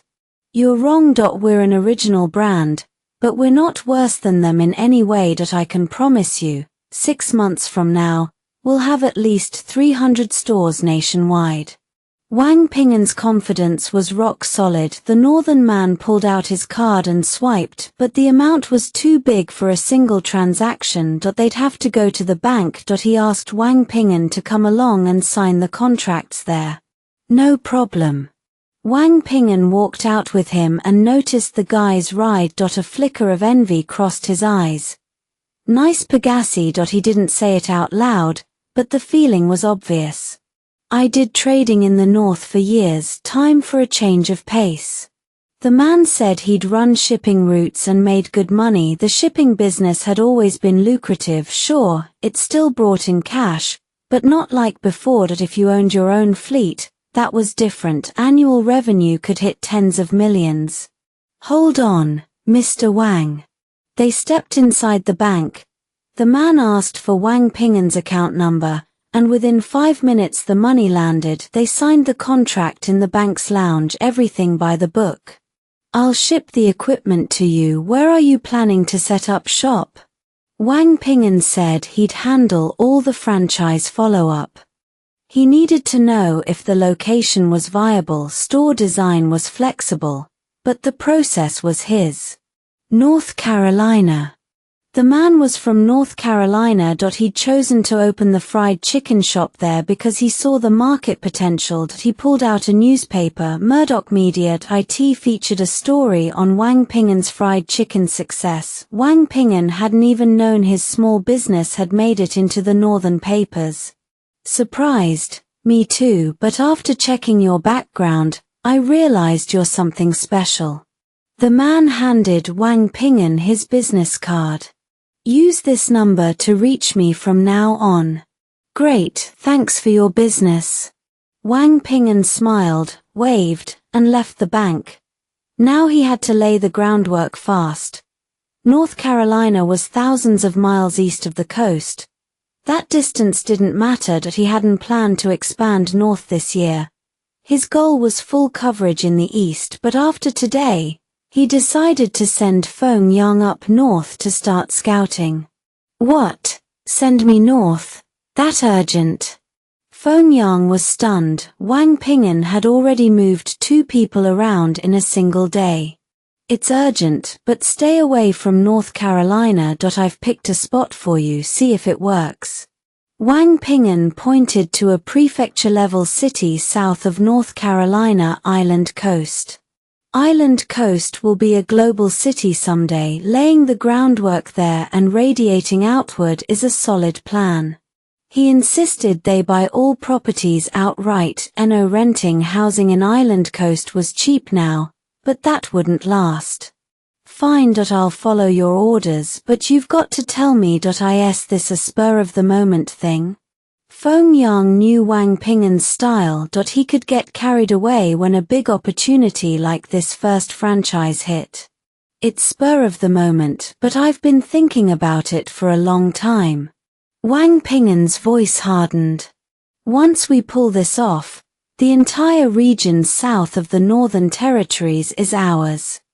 I hope you've given this serious thought, because the risks are enormous. He straightened the proposal, then dove into the pre-launch research. So far, only Zhu Kaiyang and Kui Xiaoqi were involved, and they had zero team coordination. As their boss, Chen Cheng, had already briefed them. Approach this like a businessman, connect with every Chamber of Commerce member and any local transport operation. Get those 2 groups on your side, and none of this would be that hard. Mr. Chen, I'm heading to Qinju tomorrow. Think you could give me a quick tour? When the call came in, Chen Cheng froze for a second before realizing it was the guy who just wired him the franchise fee. Sure, Qin, come on over. Chen Cheng sent him the factory address, then waited by the entrance. About 5 minutes later, the man's black BMW rolled slowly through the gate. Mr. Chen, I brought you 2 more clients today. See if you'll let them join the franchise. Qin Tian explained that both friends only wanted to operate in Qinju. They wouldn't disrupt the city's overall business landscape. Businessmen knew not to break the rules. No worries. Profit's profit, big or small. Chen Cheng smiled and led them inside. Officially, this was a franchise training session, but really they wanted to scope out Chen Cheng's operation for themselves. These days, any factory without a solid cash flow was doomed from the start. Bankruptcy was always a possibility, even for a genius like Chen Cheng. Look, this is our industrial park, already got the approval notice from the high-tech zone, and our meat, all in cold storage. Chen Cheng had asked for the cold storage keys in advance. He pointed out that everything in there was fresh. First, because sales volume was huge, and second, because he'd opened his own branches now impressive. The businessmen nodded in unison. Food safety checked all their boxes. Hey, Boss Chen, have you been overseas? Why do you ask? Chen Cheng was puzzled. Was this guy about to say he'd spotted him abroad? No way, your fries are different. Every Western restaurant around here uses those thin, skinny ones, not these thick cuts. Oh, that. Chen Cheng gave an awkward laugh and said he'd studied abroad for a long time, otherwise he wouldn't have nailed the recipe so directly right on cue. Everyone chimed in agreement that he really had nailed it. His fries were almost identical to the ones at KFC. Even the local KFC manager was scratching his head wondering where all his customers had gone. Same price, 2 million? You know the drill. 2 million. Chen Cheng handed over 3 contracts with a smile. The men signed without a second thought. Boss Chen, pleasure doing business. We'll need you to supply the cold chain logistics going forward. They came and went fast, barely lingering before disappearing. Chen Cheng's expansion was the fastest he'd ever pushed. Plus, the domestic market barely knew about fried chicken shops yet, so as a novel industry, he instantly seized the lead. Old Jew, you and Kui Xiaoqi can move now. Everything's ready, just waiting for the green light. For the promotional push, Chen Cheng picked the eastern region first. The city was called Xiongzhou not because there were bears, but because mountains surrounded it on all sides. The transportation infrastructure wasn't great, but the upcoming municipal planning would make a big difference. You're tagging along with me again? Don't you trust me? Kui Xiaoqi gave a faint smile. He wasn't trying to pick a fight. You're wrong. I just want things to run smoother. Without me, it'll be tough to lock down the local media coverage. Chen Cheng was telling the truth. Even though the era hadn't fully digitized yet, the media's power ran deep. He'd already checked. Xiongzhou's biggest news and media company was in Xiongzhou Tower, the only 10-story building in the city. Come on, let's go inside. Chen Cheng walked in with a calm smile. His sharp suit earned him a respectful welcome from the staff. Excuse me, who are you looking for? The receptionist bowed slightly toward Chen Cheng and Kui Xiaoqi. We need to see the station director, some business matters to discuss. Chen Cheng's smile stayed easy and natural, a composure Kui Xiaoqi had never been able to imitate. He'd spent a long time trying to figure out Chen Cheng's angle, but the man was unreadable. Even if the sky fell, he'd still greet it with a grin. It was almost unbelievable. The director is inside, please. Go right ahead. The receptionist bowed again and withdrew. That was the rule, and he had to follow it. Well, we showed up uninvited, so no one's rolling out the red carpet. Chen Cheng didn't mind. He pushed open the door and walked in briskly. The office was huge, but sparsely furnished. For all that Xiongzhou was underdeveloped, stuck in last century's mold, really, it still had plenty of room to grow. The station director glanced up at Chen Cheng and blinked in surprise. A guy in a suit and tie wasn't common around here. And he was looking for him. How could he not be taken aback? What can I do for you two? Nothing much. We're new in town and want to talk business. Kui Xiaoqi spoke up, smooth and seasoned. With these people, you got straight to the point, kept it concise. No beating around the bush, or you'd risk backfiring. Let me guess, you're here to set up a factory, right? The director broke into a grin. Factories were springing up all over Xiongzhou's outskirts because land was cheap and subsidies were generous. No one who wasn't building a factory ever came to drum up investment here. We're here to hire you for promotion. If we were building a factory, we wouldn't come to a TV station. Chen Cheng explained he wanted to open a restaurant in Xiongzhou, and he needed the local radio and TV media to coordinate. Easy, our promo rates are cheap, 500 a day. The price was about right, but Chen Cheng told the director his promotion needs were a little different. I did my homework before coming here. Xiongzhou has 4 giant outdoor screens. What they called giant screens looked impressive on the outside, but they were useless. All those covered-up displays did was drain electricity to no real function. Pointless. Still, something was better than nothing. Chen Cheng decided to start there. Besides these 4 screens, there are plenty of main streets we can use for promotion, he said. The station director nodded. We know those tactics well. Some clients don't get it, but we're professionals, no problem. Chen Cheng laughed. My approach is different. Just follow my lead. He wasn't worried about the results. You pay for a job, you expect it done right. You got it. What do you want us to do? How many radio stations do you have? I want primetime slots for food and beverage commercials. Run them on your highest-rated shows, on rotation. Chen Cheng didn't need to spell out the copy. Their announcers knew what they were doing. As for street ads and signs, they had to grab attention. He thought the South Roundabout location would be more visible deal, but about the price, the director gave a sheepish smile. All this wouldn't come cheap. 50,000 a month. If that works, we sign now. Chen Cheng said he wasn't small-minded. He'd pay what it took. Do the job, no complaints. After all, it was his first time in Xiongzhou. He'd be back often, a regular customer. I'll take that. The director grinned and started drafting the contract on his computer. He'd never landed a deal this big, so he was careful with every word. Kui Xiaoqi sounded skeptical. Brother Chen, is this your big play? Will anyone actually bite? They won't all bite at once. This is groundwork. If everyone knew from day one, that would ruin everything.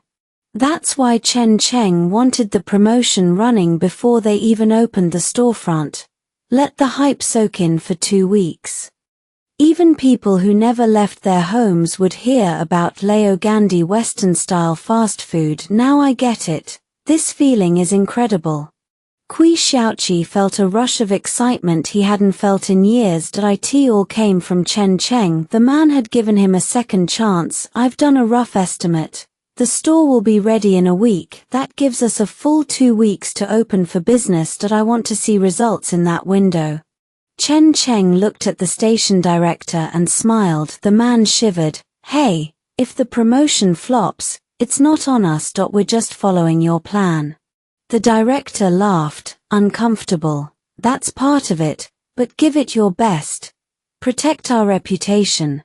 Present the brand the safest way possible. Chen Cheng handed the contract to Kui Xiaoqi. This was Kui Xiaoqi's responsibility now. He wouldn't micromanage. He wasn't staying long in Xiongzhou. Other things needed his attention. Observation was one thing. Execution was another. Where are you headed now? Kui Xiaoqi asked. Chen Cheng wasn't going back to the hotel with him. I'll check out a few other cities. The seed money I gave you isn't huge, but you have to make it work.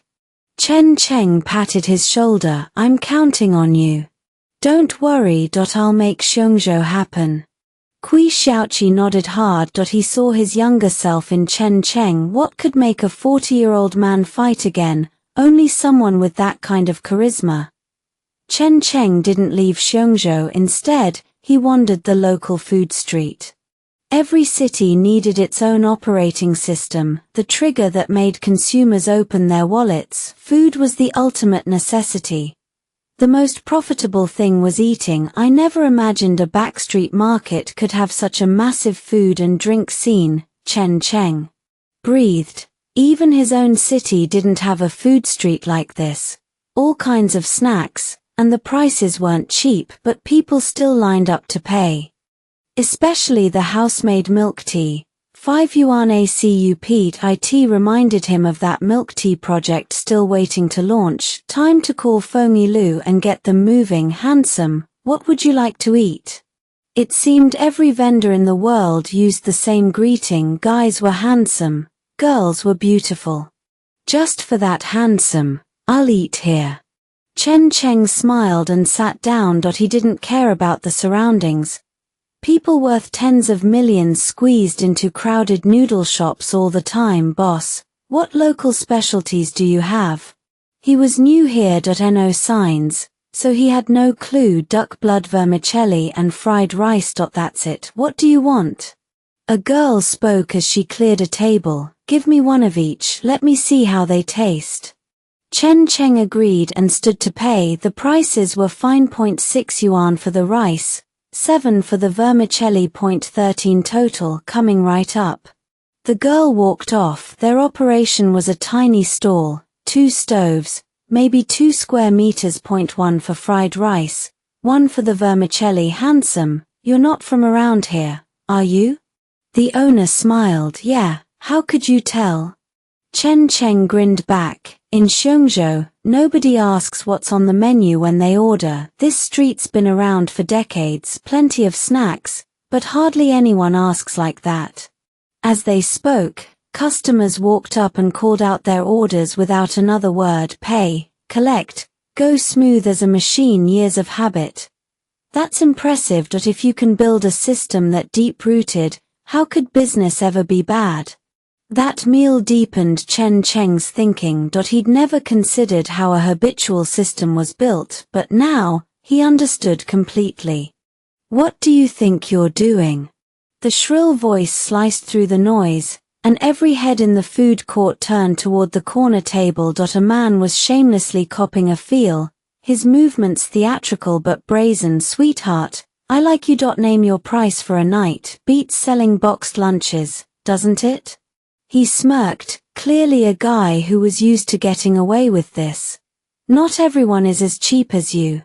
The girl shot back, trying to yank her wrist free. She wasn't strong enough. Seeing the owner's face darken, Chen Cheng stood up. He hadn't wanted to get involved, but now that he'd witnessed it, he couldn't just look the other way. I've got this, you keep working.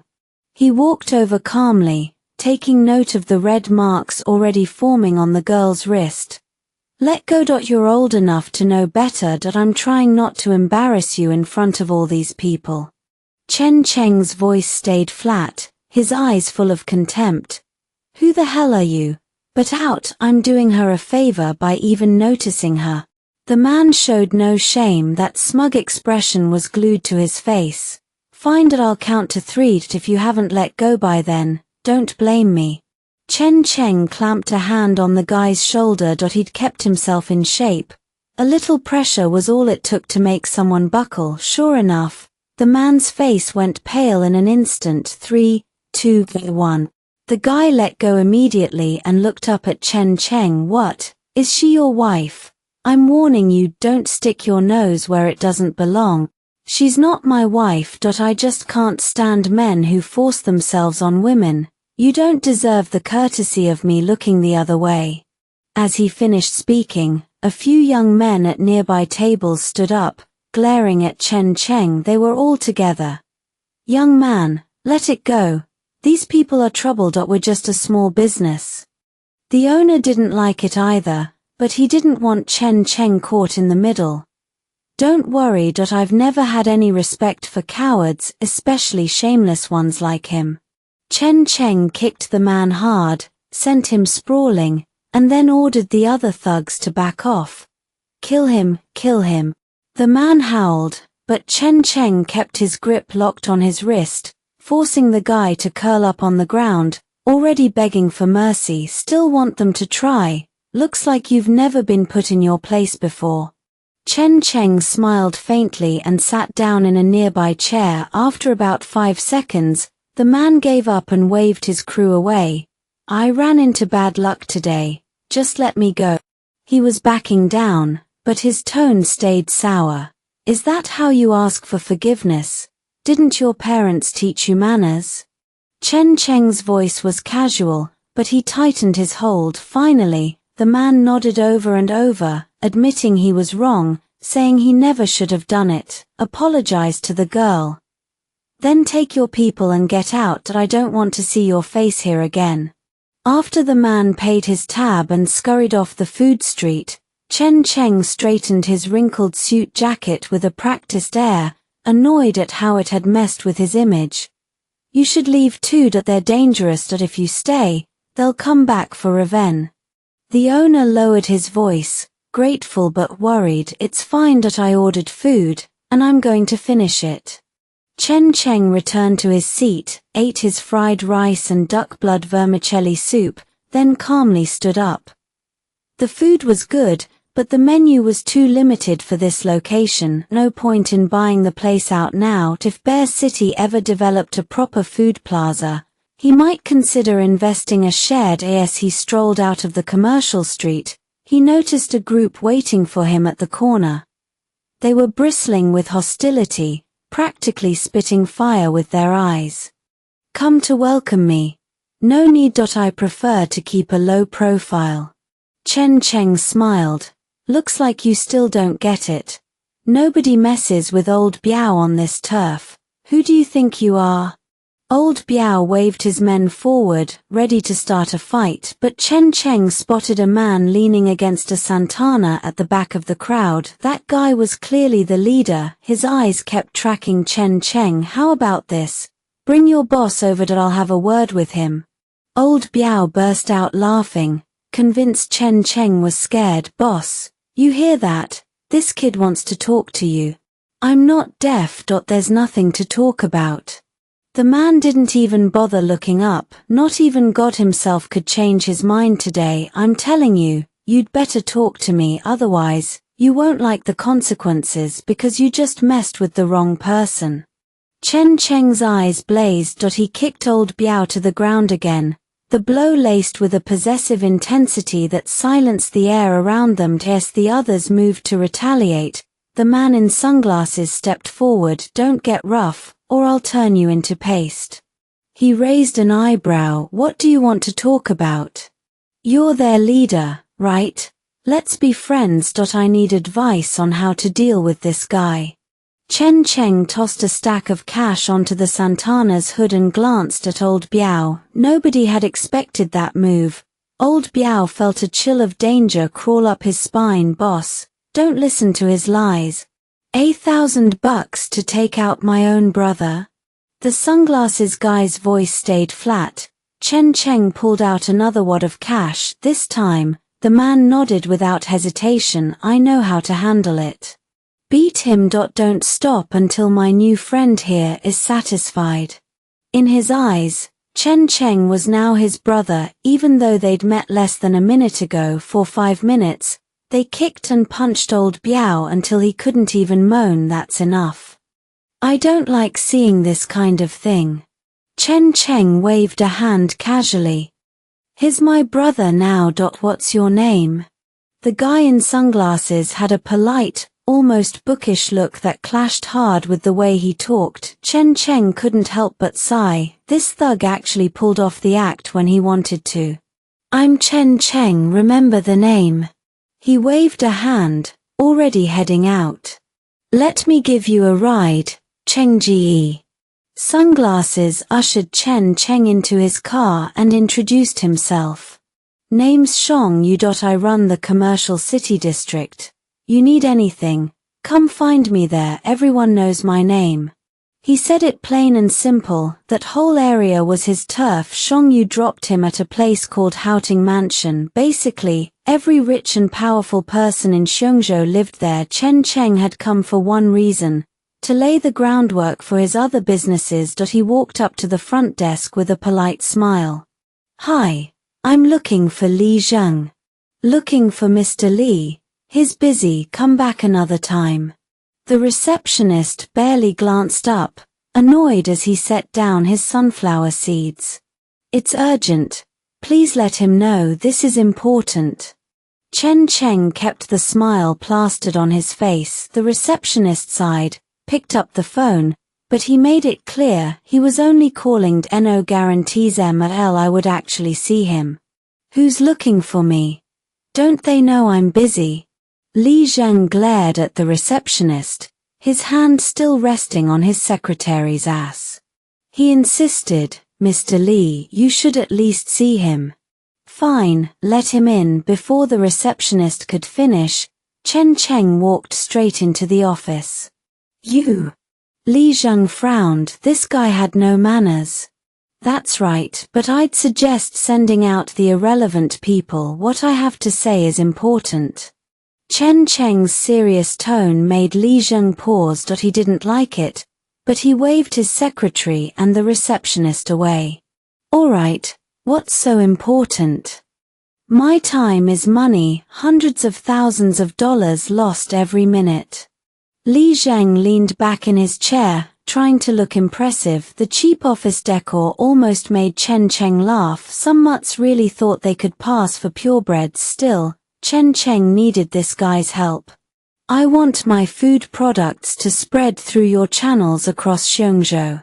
Li Zheng's eyebrows shot up. Was this guy a major cash cow?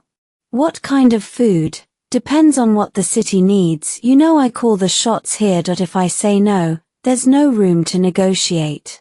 I'm Chen Cheng. Yi Foods is my brand. At the introduction, Li Zheng hesitated. He'd heard that name before. Chen Cheng. Where are you from? That sounds familiar. He scratched his head, then it clicked, the entrepreneur from the newspapers. I'm from down south. My main products are pies and nuts, and snacks have been taking more market share lately. That nailed it. Li Zheng suddenly realized this guy was the business prodigy everyone was talking about. He jumped up and shook Chen Cheng's hand. Mr. Chen, please have a seat. My apologies for earlier. On the sofa, Li Zheng started brewing tea like a pro, all skills he'd picked up to look classy. After all, as the boss of the biggest trading company in Xiongzhou, he had to stand out. So, what's your plan for doing business here? Xiongzhou isn't exactly developed, but you know the saying, the good slices of the pie are already taken.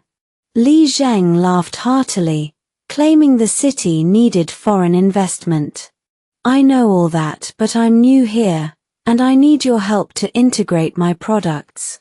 Chen Cheng explained he needed distributors, and if Li Zheng was interested, he could get a piece of the action. Help you make money without taking a cut. Not my style, but I can ask around. Li Zheng pulled out his phone, staging a call. Chen Cheng watched for exactly 2 seconds, then turned and walked straight out of the office. Li Zheng was trashed. He actually had the nerve to mess with him like that.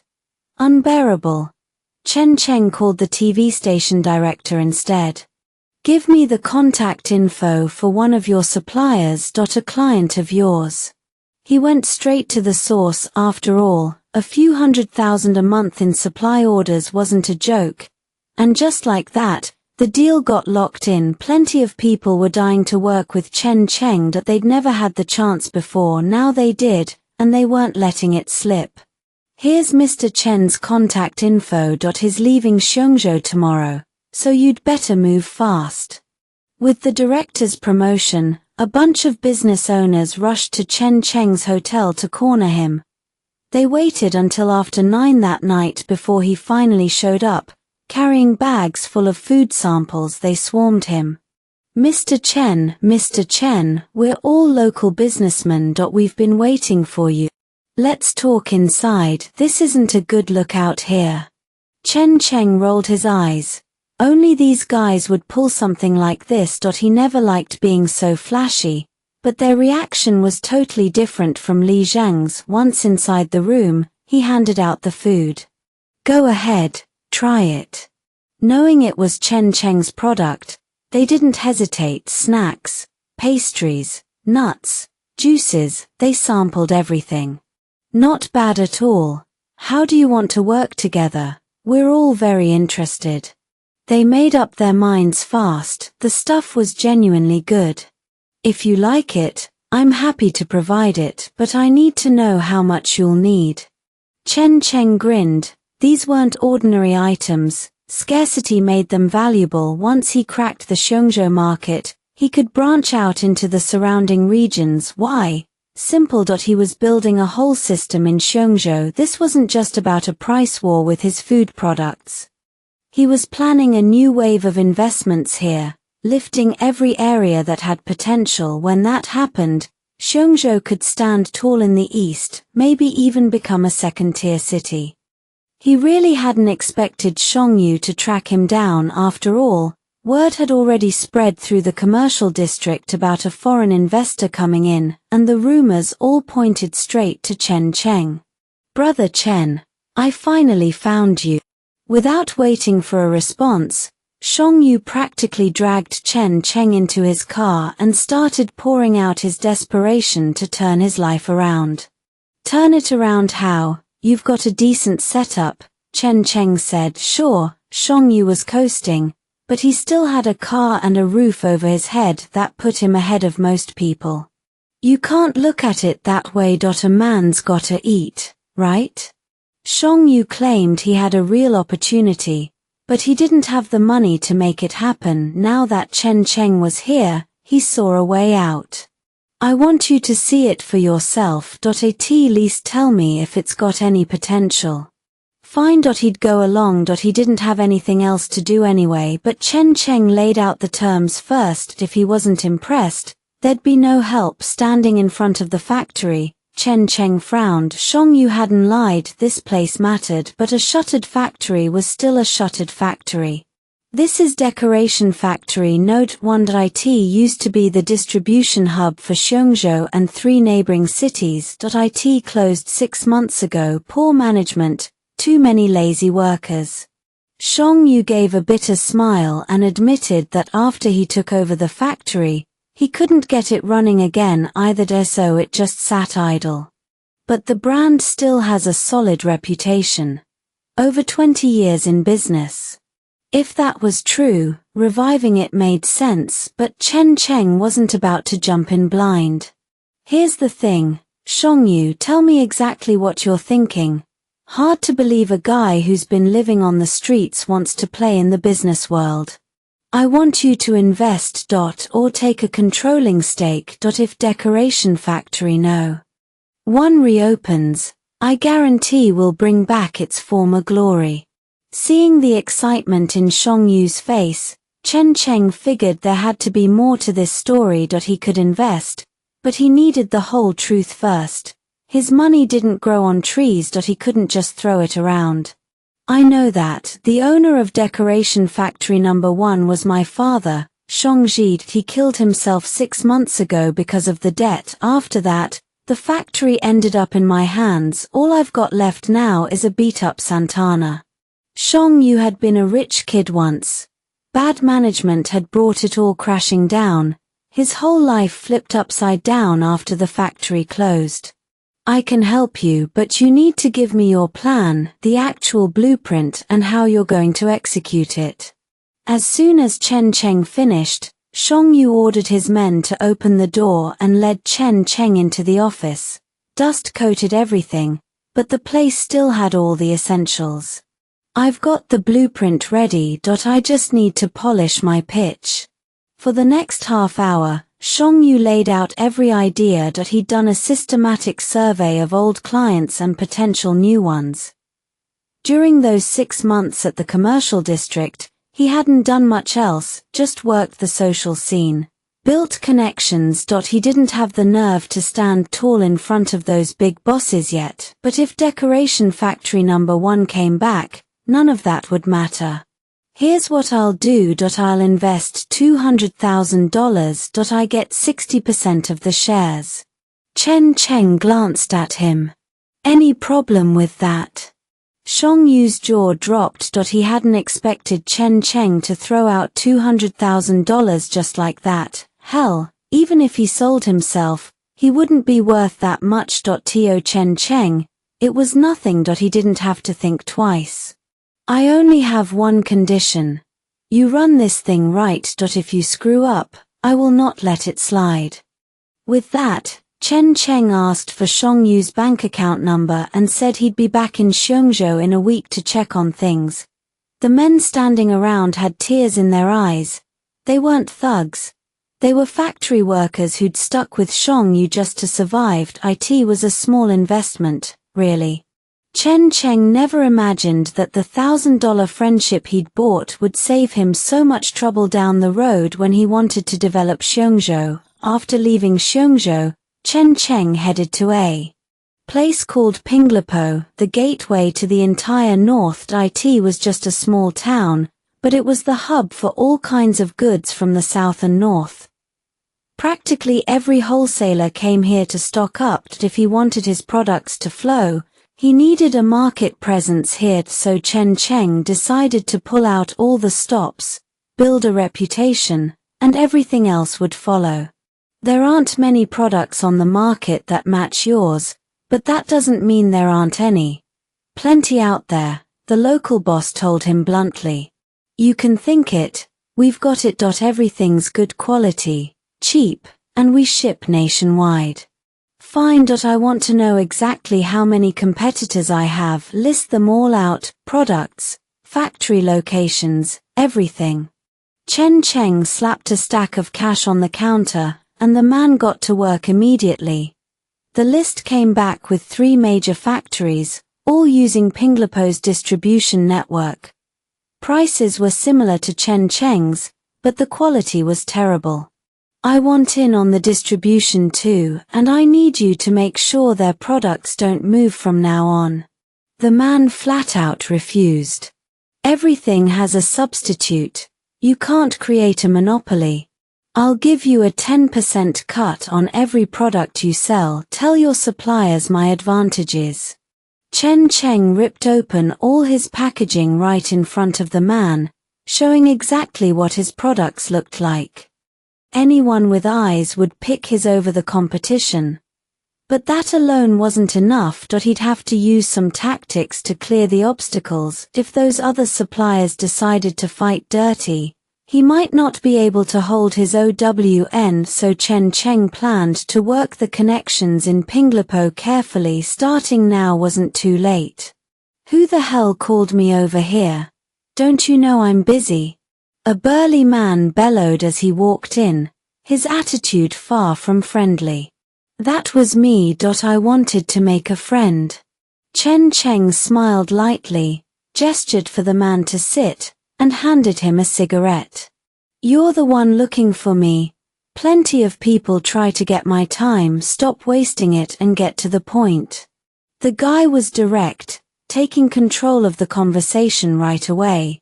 And since Chen Cheng was the one asking for a favor, he didn't push back. Then it's settled. Turn them down, because what I'm giving you, no one else can match. Wang Ping'an laid it out with ice-cold certainty. He could transform the entire island coast into the biggest import-export hub of the future, and no other commercial city would even come close. The other man laughed. You've got to be kidding me. This place is what it is because of my work. You have any idea how much I pull in every day? He cleared tens of thousands in commissions alone. 1 million, Wang Ping'an said. 2 million. 10 million. The big man's voice hardened. No amount of money will change my mind. You think 10 million is easy for you to throw around now? I'm not giving you a damn thing. Wang Ping'an didn't blink. Then what about 10 million for the contact list? Just the supplier info, nothing else. The big man actually laughed at that. This kid was an idiot. His supplier relationships ran decades deep. They wouldn't just jump ship. Even if Wang Ping'an got the numbers, he didn't have the pull to keep them happy. The man saw no upside, and he sure as hell wasn't giving Wang Ping'an an opening. I'm not saying it's impossible, but 10 million is a serious number. He straightened, chest puffed out, figuring intimidation was the only way to keep Wang Ping'an in check. Wang Ping'an's voice dropped. If you don't want it, I'll find someone else. Don't come crawling later. He'd already grabbed the upper hand with those supplier contacts. That 10 million would recoup fast. Everyone knew Island Coast's commercial network was massive. What they missed was this. Without the north-south distribution channels, the whole place was worthless. He almost wanted to rip the model out and drop it into another city. Enough cash could buy anything, and he had a better candidate in mind, Rochester. That city had a prime location, a natural crossroads linking east, north, and south. The big man scribbled the list and shoved it across the table. Here, $10 million. Pay up, it's yours. He swore he'd held nothing back, told Wang Ping'an to verify it himself. Wang Ping'an shook his head. No need. I trust someone will reach out to me. He transferred the $10 million. Done. From that moment, the man was out of the picture. Wang Ping'an already had the next moves mapped. Whatever dirty tricks the man tried, Wang Ping'an would make sure he learned a painful lesson. That he made call after call. The business owners were stunned at first.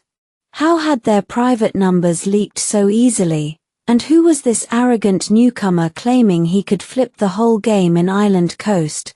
Going solo can't match a two-front strategy. Island Coast is one piece. Integrate the Eastern Trade Network, and you think competition will still be a problem? Wang Ping'an's pitch was the same every time. That he knew exactly what they were thinking. From the moment he'd stepped into Island Coast, he'd read the entire board. If not for the red tape, he'd have seen the cracks sooner. Now, not much was left to do except wait for them to call. While he stayed patient, the others were already scrambling. The calls started to come in. Let's meet in private, talk this through. He gave everyone the same answer. He wanted them all in one room. Then, with a silver tongue and hard numbers, he'd prove Island Coast was dead in the water. At the dinner, every major boss showed up. No one knew who'd called it. Some figured it was the big man from before, but then Wang Ping'an walked in, and the room went silent. No need to guess. I'm the one who invited you. He dropped into a chair and gestured at the food. Eat. One of them pushed back. Hold on. Every one of us carved out time to be here. You'd better have a damn clear explanation, or we're not touching anything. They weren't stupid. They knew exactly why Wang Ping'an had gathered them, but after years of grinding, they weren't about to toss it all away for nothing. Wang Ping'an leaned forward. Island Coast is a dead end. Without an eastern connection, the whole thing collapses. I build a new hub at the choke point, and your north-south lines never sync up again. And where exactly would that be? A boss challenged. I've never heard of any system like that. You're making this up. Rochester. Wang Ping'an said it flat. Look at a map. Once Rochester rises, none of you matter. One boss actually called a waiter for a map with this crowd. It arrived in seconds. They spread it across the table, and there it was. Rochester's position let it cover both ends, link the entire eastern region. Damn. How had they never seen that? Gentlemen, Island Coast isn't for the long haul. After the end of the year, it'll be under tighter controls. The business model gets restructured, everything goes systematized. Wang Ping'an pulled out two newspapers. One was from Europe's largest media, the other from a local media center. Both had the exact same headline, Crime Conglomerate. See this? Foreign investors are already on the move. You think this won't work? Pool your resources, and I can bring in massive orders. He claimed he had a lock on business from both East and South. Why not join forces and rake in real money? Another boss scoffed. You talk a big game, but we don't believe a word, right? Wang Ping'an didn't flinch. You're right, my words don't count. Give me 2 days. I'll show you what the higher-ups can do. Island Coast is about to shut its doors. His tone was rock solid. Then he smiled and urged them to eat. They took the bet. 2 days. Every boss swore. If Wang Ping'an could get Island Coast shut down that fast, they'd fall in line. Then pay attention, Wang Ping'an said. Because I'm about to pull off some magic. He didn't know any magic, of course. He'd just done his homework early. The whole thing was absurd. No one took Wang Ping'an seriously. Who on earth could shut down an entire market? Even a government order needed boots on the ground to actually stop business cold. And Wang Ping'an was just some businessman. What gave him the right to make a call like that? Then the phone calls started. Wait, what? Overnight, every stall and storefront went dark. Even the street vendors had no idea what hit them when they showed up at dawn. Like always, a crew of men in suits drove them off. By noon, a notice was posted at the edge of the market. Indefinite market management inspection. The market is done. The news tore through the city like wildfire and didn't stop. Even the big players couldn't believe it would happen at such a critical moment. But the other business owners knew exactly who was behind it at BY Breakfast. They'd invited Wang Ping'an out. Mr. Wang. We've seen what you can pull off. It's incredible. You've got serious reach, connections right to the top, no question. The bosses piled on, falling over each other to sing his praises. They practically admitted they weren't worthy to lace his shoes. Wang Ping'an didn't bother telling them this was coming either way. He'd been reading the papers for days. The market cleanup had been on the books for this week. He just hadn't expected the hammer to drop so fast. The operation kicked off the night before, so, gentlemen, Wang Ping'an said, anybody still doubting me? Let me be clear. If you want to make money, this is your window. We're bringing the new development zone into the fold. They had no other play. The bosses agreed to follow Wang Ping'an and see what the new development zone really looked like. None of them knew how long the shutdown would drag on. Their phones hadn't stopped ringing all morning. Clients, suppliers, everyone calling non-stop. The entire north-south goods supply had spiraled into chaos. Mr. Wang, this is the new zone? A few hours on the road and they rolled in. Mountains ringed the city. It had a certain charm. This is the place. Don't let appearances fool you. The new zone's infrastructure runs circles around any commercial city out there. They grabbed lunch at the food street. On Wang Ping'an's dime, he wanted them to feel the city from the ground up. And right away, the economic system showed its muscle, far more developed than any of them had imagined. Trust me, once we're set up here, the logistics won't be a problem. We can link the entire north-south goods chain in one shot. Wang Ping'an told them to take their time eating. He'd already arranged the hotel. If everything stayed on schedule, construction would wrap by tomorrow. He had to step out now, his own business to handle. He put General Manager Liu in charge of hosting. Don't stress about spending. Just handle it like you normally would. Wang Ping'an headed for the local trade market. The previous tenant had stopped renewing 6 months ago, so the place had rotted into a lawless disaster zone. Good size. Now let's see if we can get it cleaned up.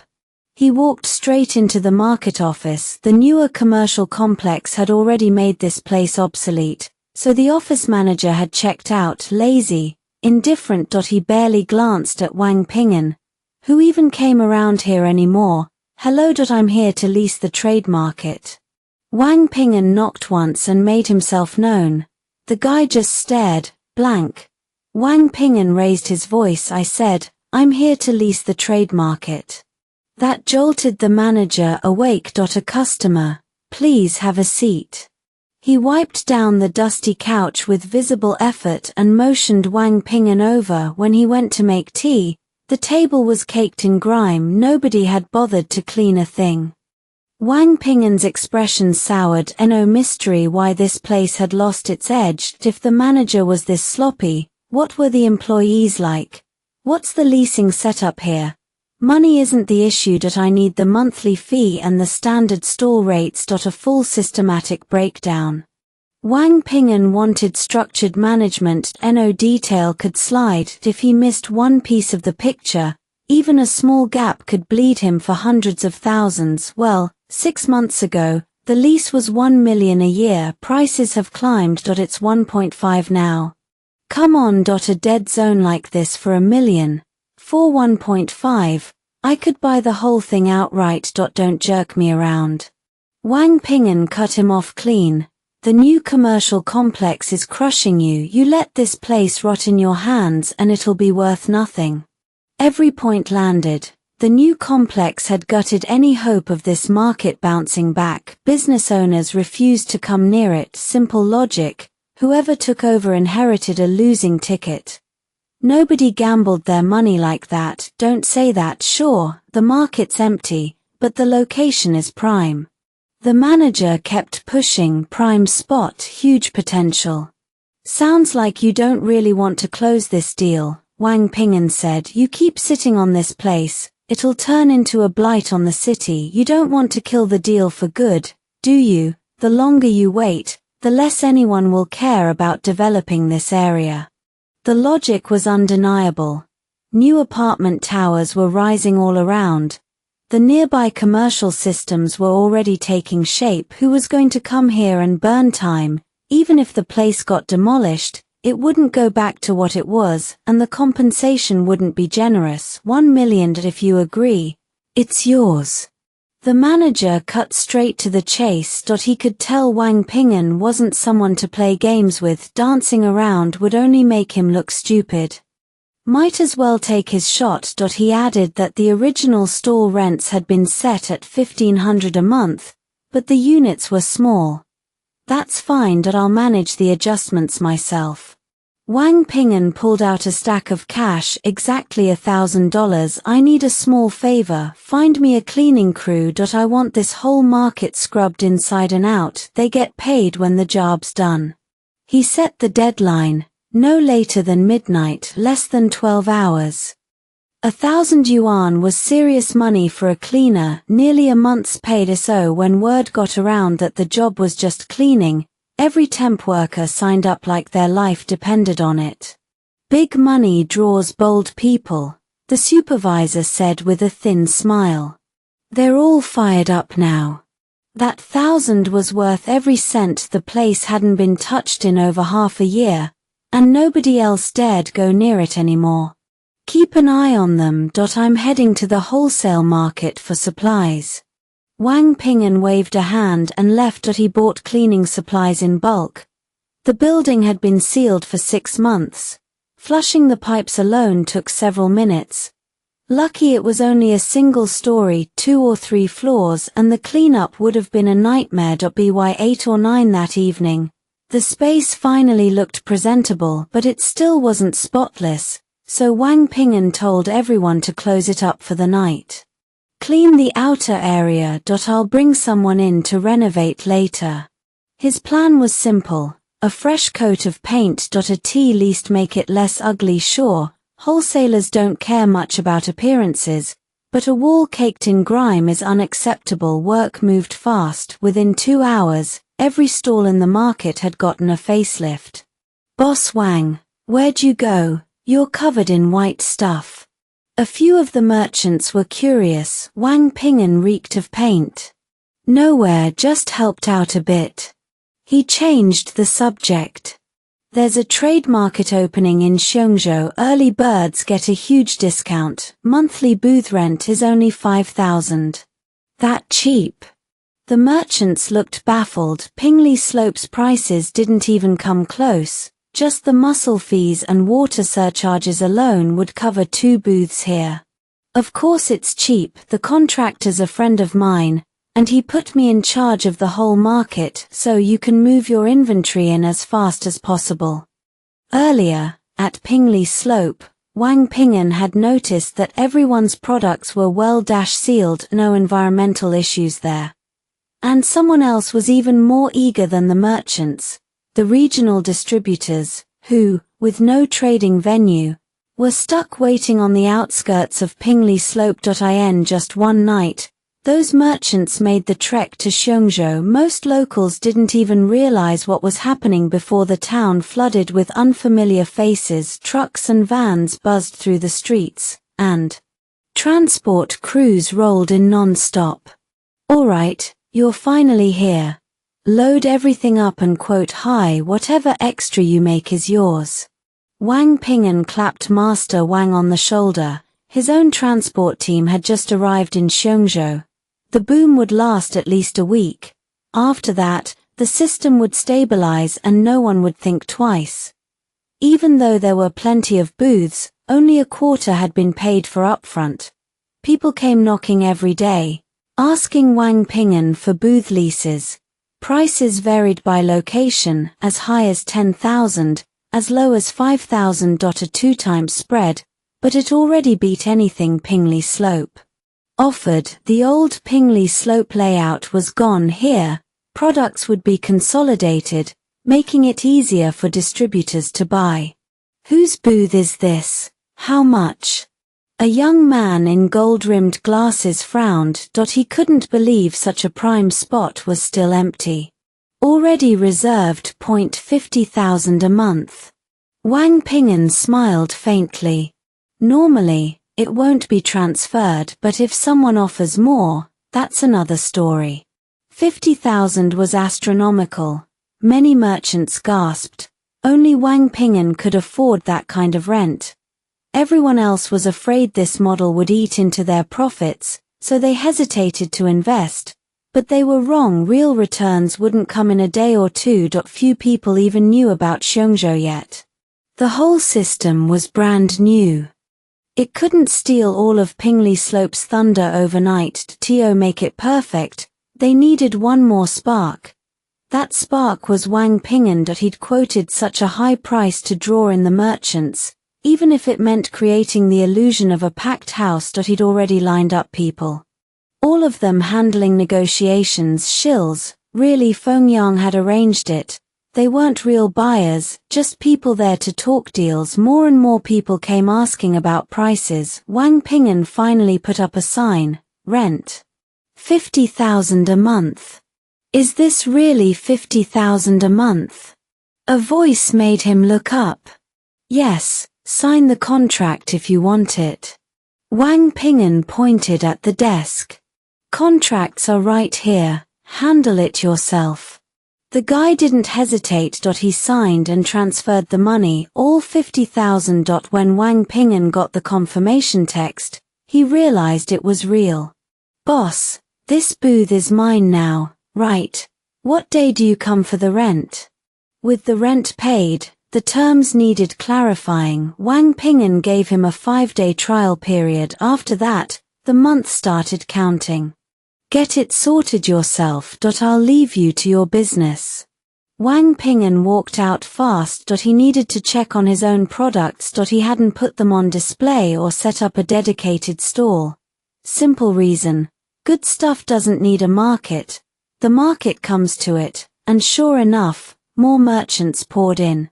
The ones Wang Ping'an thought were shills turned out to be real buyers, and no one could even tell where they'd come from. They just suddenly appeared. Damn. I've never seen so many people. Fengyang was stunned. My workers are the same old faces. Everyone recognizes them by now. But these weren't his plants. They signed orders like crazy, and since Wang Ping'an had transport channels, they just used Xiongzhou as a hub. Distributors from all over are here. Even businessmen from neighboring cities who've never set foot in Xiongzhou. All true, these people spent freely but calculated every cost. They were price sensitive. Looking at the fledgling system taking shape, Wang Ping'an decided to add more fuel to the fire.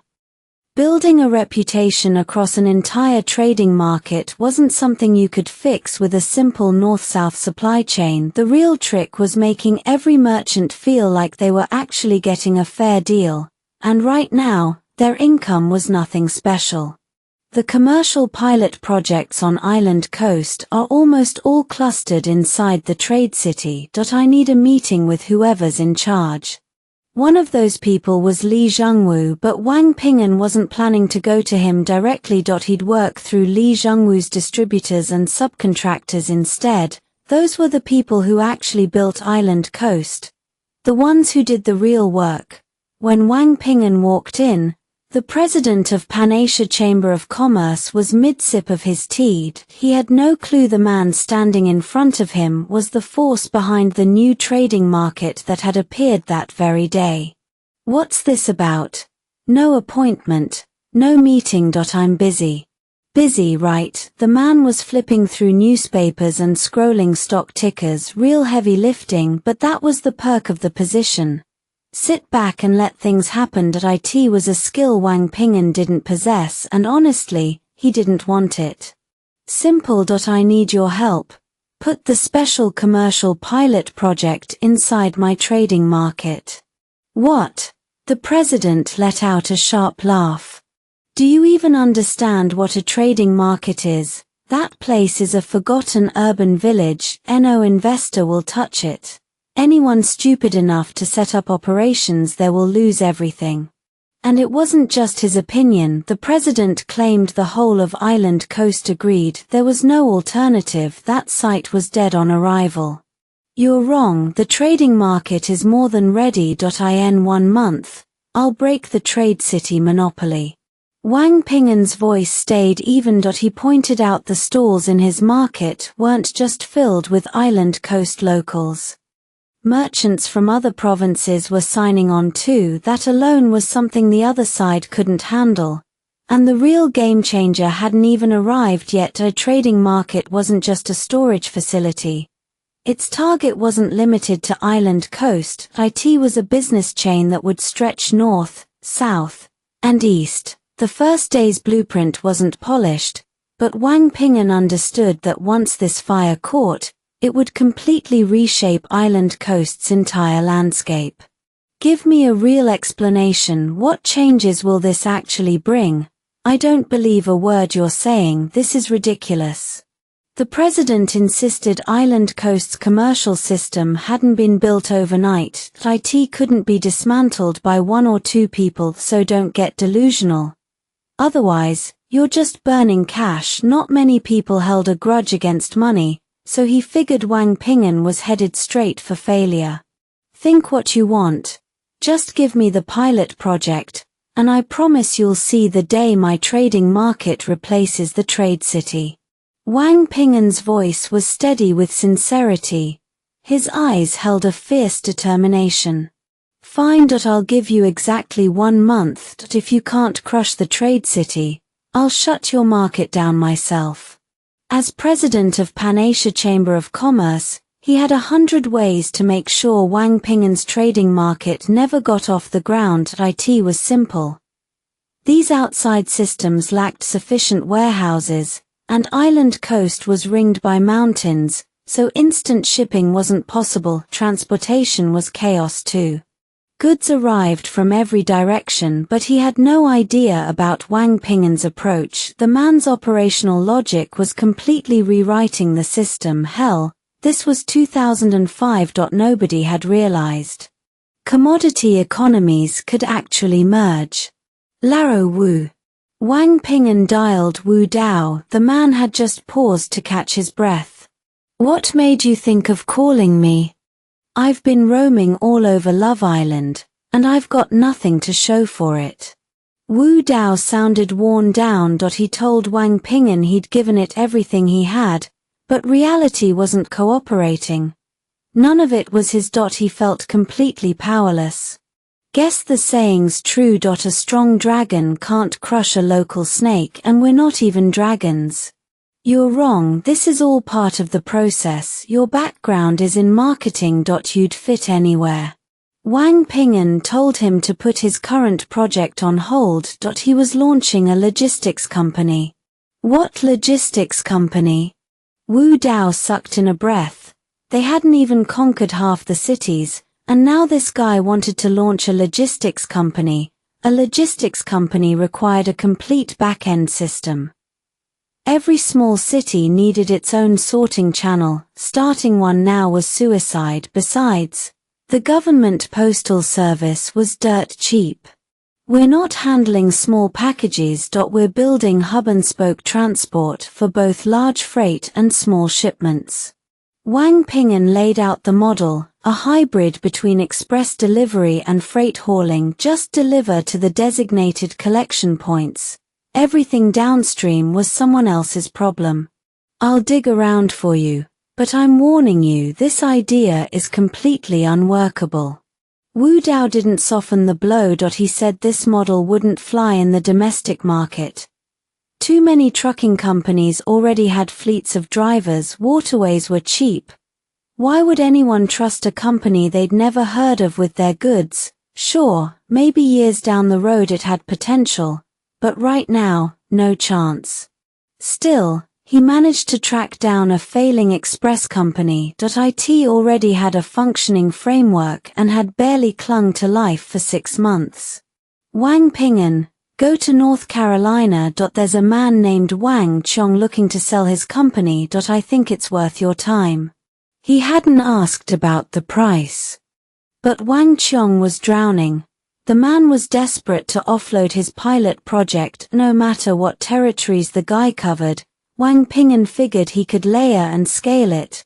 That would make his next moves a lot smoother. He booked a flight to North Carolina immediately. Time was tight. He skipped the train. When he landed, Wang Ping'an already had a car waiting. Wu Dao had handled the introductions. Everything was lined up. Mr. Wang, good to meet you. I'm Wang Ping'an. I assume Boss Wu filled you in? He mentioned some of it, but not everything. Let's sit down and talk. Wang Ping'an smiled and motioned for him to take a seat.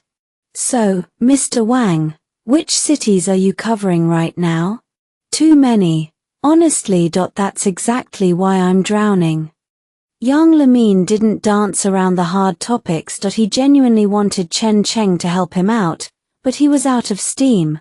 And honestly, he couldn't stand the thought of Chen Cheng's life falling apart just from taking over this disaster. The truth was, not many people in this era had real foresight. Especially in logistics, the shift away from traditional models had barely started to ease. You couldn't flip the whole industry overnight. We're covering 5 provinces right now. 36 pilot sites total, but not a single one is actually operational. Yang Lamin laid it out bluntly. He was finished. Millions in debt with no way to pay, so unloading the entire system at a loss was his only move. I'll take it. Name your price. Chen Cheng didn't hesitate. He said he wasn't here to haggle. He just wanted the contract signed and all the pilots transferred. Yang Lamin went still. That was the last thing he expected to hear. You actually want it? What did you think? I didn't come all this way just to have tea. Chen Cheng smiled. Easy. He told Yang Lamin he was moving into transportation logistics now, and what he needed was a system already in place. This just made his market entry that much smoother. Alright, then. Yang Lamin hesitated, then threw out a number. 0.5 million. If Chen Cheng could pay, he'd transfer everything on the spot, but he made it clear upfront. 0.5 million bought an empty shell. The channels and systems were there, but the rent, the storefronts, the employee salaries, all on Chen Cheng. That meant the second Chen Cheng took over, the pressure would slam into him harder than the vehicles was building a brand from zero. Still, Yang Lamin laid it all out plain. He figured Chen Cheng was too smart to walk into a trap. Fine. 0.5 million hits your account now. Pull up the reports from 6 months ago, along with all the business data. And put out a notice. Anyone who wants to stay and work with me keeps their job. Chen Cheng planned to vet the staff, but he wasn't shutting the door on keeping people where they were. A company didn't collapse because of management alone. A big piece of it was employee neglect and sloppy operations. He had a lot to fix, but he wasn't worried. This transportation business wasn't something he couldn't pull off. That night, Chen Cheng took over the system, but he still needed professionals to help. Too bad I don't know computers. If I did, I could save so much time. Going through the reports, Chen Cheng pinpointed exactly where Yang Lamin had gone wrong. First, no transfer hubs between regions. You needed a transportation node at the junction of neighboring cities. Otherwise, trucks ran back and forth, burning time on the road. Then there was customer satisfaction. Hardly anyone was using the logistics service. Most orders were for local specialties or people chasing cheap deals, but those bargain hunters, they were necessary for exposure. Here's what you need to lock in: pricing, transport channels, and our designated zones. Chen Cheng announced they'd set up transfer hubs at the key transportation junctions that would make sorting easier and slash costs. No more trucks running cross-country. They'd wait at the hub and head out to their assigned areas. As for the original storefronts, I'll inspect them myself. The ones that don't work get replaced, the good ones get renewed. His goals were clean. No wasted words. Got it, boss, but we don't have enough trucks or drivers for the hubs. Most of them found other jobs when we shut down. A team lead rattled off the shortages. That's simple. Tell them if they come back, their pay doubles. We can't base it on individual workload. Chen Cheng said he'd hammer out the details tonight. The most important piece was the pay structure. Everyone listened in silence as Chen Cheng laid out his vision. What once felt impossible now seemed like a sure thing in his hands. Electric tricycles for small loads, trucks handle the hubs, vans for large items. The main hauling method would still be trucks, but once they hit the hub, the drivers were done. The sorting workers took over. Their salaries needed a full rework. 2,500 a month, insurance included. When the new system rolled out, the employees were stunned. Their new boss was actually looking out for them. From now on, our logistics company has a new name, Shuntong Logistics. That night, Chen Cheng called the security center to recall his own people. His goal was clear. Get the website up and the basic logistics system running. Computers weren't widespread yet, but his factories and warehouses couldn't function without them. Spending $5 million on an empty shell looked insane to any businessman, but the people who truly understood knew this was ahead of its time. Once he turned it around, Chen Cheng might just become the biggest player in domestic logistics. Shuntong Logistics shot up like bamboo after rain. IT rooted not only in neighboring cities but kept spreading toward Xiongzhou. Long-haul truck drivers were now earning up to $10,000 a month. With that kind of incentive, it was hard to imagine anyone not wanting in as long as the results showed. Nothing was impossible. I can't believe you actually pulled this off. How many orders do you have now? Zhu Kaiyang was genuinely confused. He'd thought Chen Cheng was just developing small-town operations. He never expected him to push straight into Xiongzhou. We haven't started yet. I'm targeting this area. Chen Cheng even included Pingli Slope in the plan. Large sorting warehouses were scarce, so one per province would have to do. Money flowed in, but it also drained out. In just 1 week, Chen Cheng realized he'd burned through what used to be a month's worth of funds and there were still no profits in sight, but he wasn't worried. He could handle it. All his investors had already recouped their money. He just hadn't asked for his own cut yet. If he opened his mouth, they'd pay.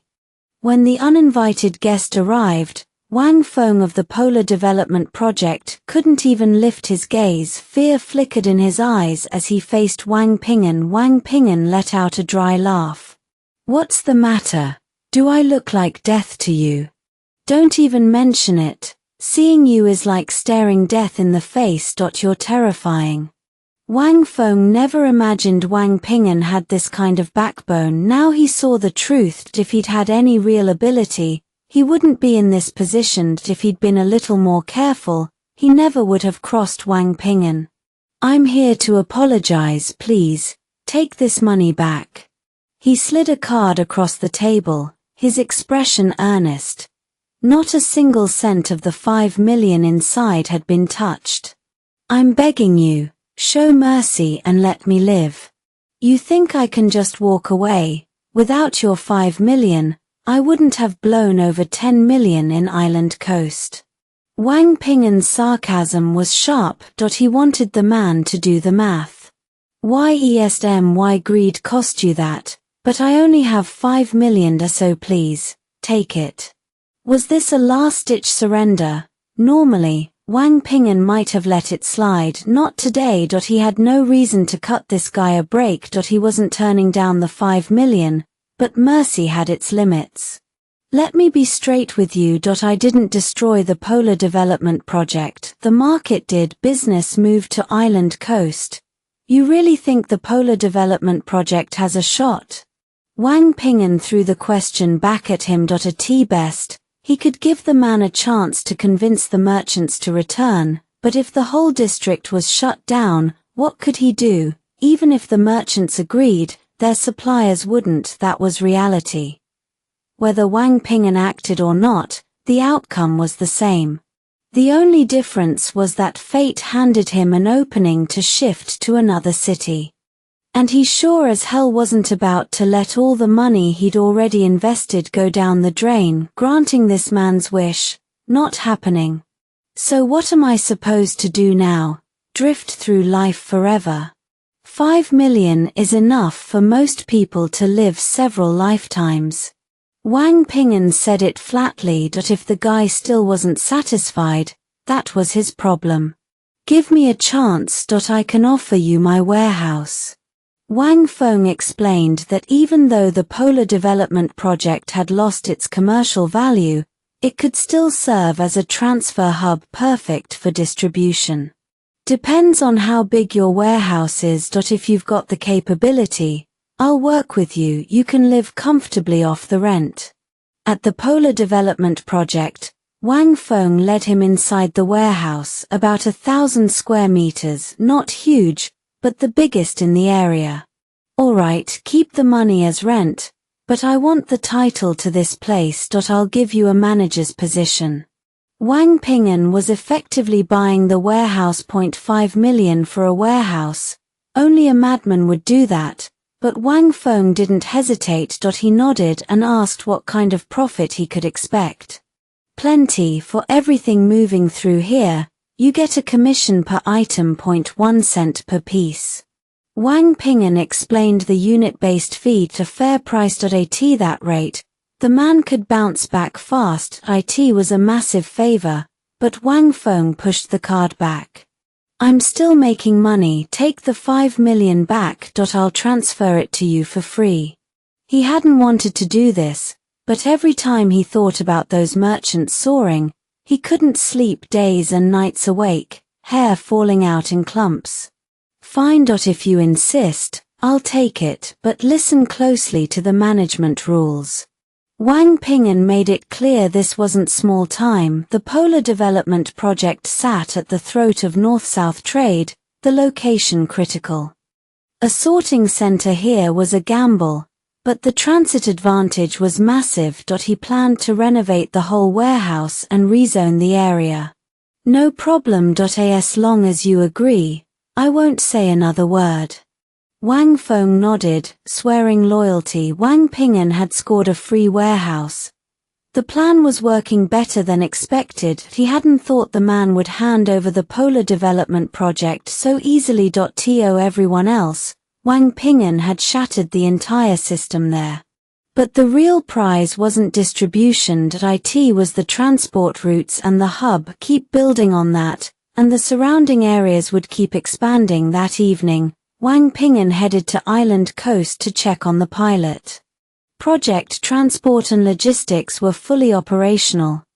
The merchants were finally waking up to a whole new way of moving goods. 1 shipment could carry a lot at a decent price. For long-term partners, Wang Ping'an could negotiate even lower rates. Who wouldn't want that? And he planned to use those channels to push his own products into cities he hadn't touched yet. It was only a matter of time. No drawbacks. Mr. Wang, you're a genius. I'm not kidding. Our shipping volume is 2 or 3 times what it used to be. Wang Ping'an gave a faint smile. This is just the beginning. Stick with me, and you'll all make money. He wasn't bragging. He had the ability to back it up. If he couldn't deliver results, he never would have won these guys over, and none of them were pushovers. Alright, everyone, almost done for the day. Let's talk about the trade center. Wang Ping'an mentioned there was still vacant land set aside for truck turnaround and warehouse operations. He thought it was worth reproposing. So what's your idea? The merchants looked puzzled. I want you to build your own warehouses locally, clear your backlog and sell to wholesale buyers. He pointed out that if basic supply in Island Coast was already a problem, what was the point? He'd be adding several wholesale markets and stalls. You're planning to turn this into a small commodity market? A few merchants started murmuring. Wang Ping'an's thoughts were getting more unpredictable. Whether a market like that could actually work here was anyone's guess. You deal in daily goods. Without a market, what are you going to do? Sit around and wait to die? Wang Ping'an was blunt. Whoever disagreed could leave the business and go back to wherever they came from. He was building the market. Anyone who wanted in, joined. Anyone who didn't, got out. One merchant protested. Making products is one thing, selling them is another. We're already squeezed by suppliers. If we spread ourselves thinner now, our resources will snap. Then it's simple. No one's forcing you, but I'm telling you, the wholesale market is getting built. Anyone who wants in, let me know. If you don't, fine, your spot goes to whoever does. Wang Ping'an was determined. He was moving forward. A wholesale market would bring massive traffic. When that happened, whoever stuck with him would see their value double. And those new customers, he'd restrict supply. They'd need batches and specific quantities just to get certain items. Only then would they realize just how terrifying Wang Ping'an could be. Xiongzhou wasn't a true commercial city. It was just a transportation hub.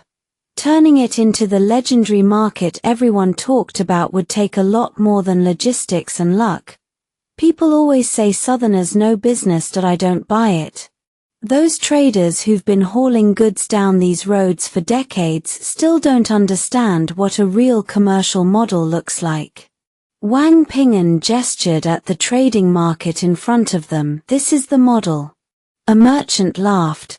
Boss Wang, we've got people here from everywhere. That sounds like you're painting with a pretty broad brush. Not at all. I can tell you with absolute confidence. Within 3 years, this will be the biggest market in the country. Every businessman will hear the name Xiongzhou and say that's the place to be. Sure, mountains surrounded them, but Wang Ping'an was dead set on making this spot a hub that connected every direction. Geography might hem others in, but it wouldn't slow him down. The market concept hadn't caught on yet. Most of them didn't even know what the hell it meant. He didn't need to hear them say it. He felt their doubt. At that stage, barely anyone could see the big picture the way he did. They had no grasp of economic principles, locking everything in before a single brick was laid. That sounded insane. So Wang Ping'an had to do more than soothe nerves. He had to make them understand what kind of system a real market actually was. If they didn't get that, there was no point continuing watching them. He felt like he was back at the start of his career, training new hires at his first company. A business didn't grow strong by only staring at the present. Stay a frog at the bottom of a well, and you'd never get another shot at turning things around. He had to hammer his vision into their heads. If he couldn't do that, this venture didn't deserve to exist. I'm with you, one of the merchants said. No more questions. But the next day, nobody expected Wang Ping'an to post recruitment signs. His trading market opened its doors to every kind of merchant, not just north-south goods. If you had a supply chain or distribution channels, you could set up shop. Mutual benefit was the whole point of Xiongzhou's market. That was the only way money kept making money. Boss Wang, how do we even sign up? We don't get this model. I saw that other market over there. They've got a pretty solid system. Wang Ping'an didn't love hearing that. That other market was his direct competitor. This wasn't the time to sing their praises, but since someone had brought it up, it meant plenty of people were wondering. He wasn't about to hold back. Our market is different from theirs. They run an internal Xiongzhou system. We're building nationwide distribution channels. You get the difference? He pointed at the signboard. Red markers showed stalls already sold. Blanks meant they were still available. Every detail, pricing, specs, was listed clearly. That was how he planned to drive the market's growth. Isn't the price a little steep? Our monthly rent over there's only 2,000. That merchant had probably come from the other market. The only reason he was scoping out Wang Ping'an's place was because he'd caught whispers from colleagues. Fellow traders were easy to deal with. Wang Ping'an told him straight, nobody was being forced. Come if you wanted it, if you didn't. By the time the system was fully built, there wouldn't be any room left. That was business. Strike first, thrive anywhere, miss the window, no going back. I'll think about it, the merchant said, but the words were barely out of his mouth before a few people behind him pushed forward. They told Wang Ping'an they needed this space and wanted to sign the contract right now. Contracts were the whole game. Miss this chance and it was gone, sure. Pick what you like, transfer the payment, and sign. Wang Ping'an was all business. Within an hour, every prime stall in the trading market was sold.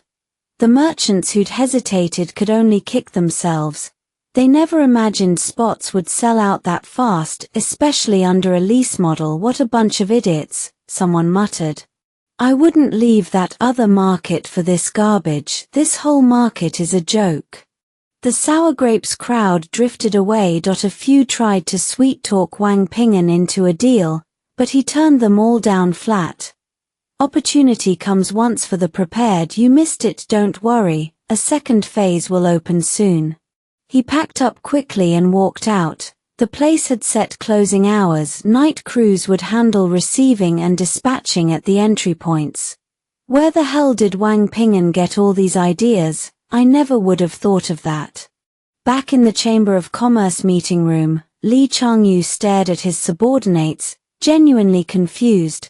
I didn't see it either, but he came to me first, so I gave him a trial spot. The vice chairman admitted he still had faith in that other market. After all, Xiongzhou's only commercial system revolved around that other market. Wang Ping'an's market was just an outsider setting up shop. One trial spot won't make a ripple. Do they think we're idiots?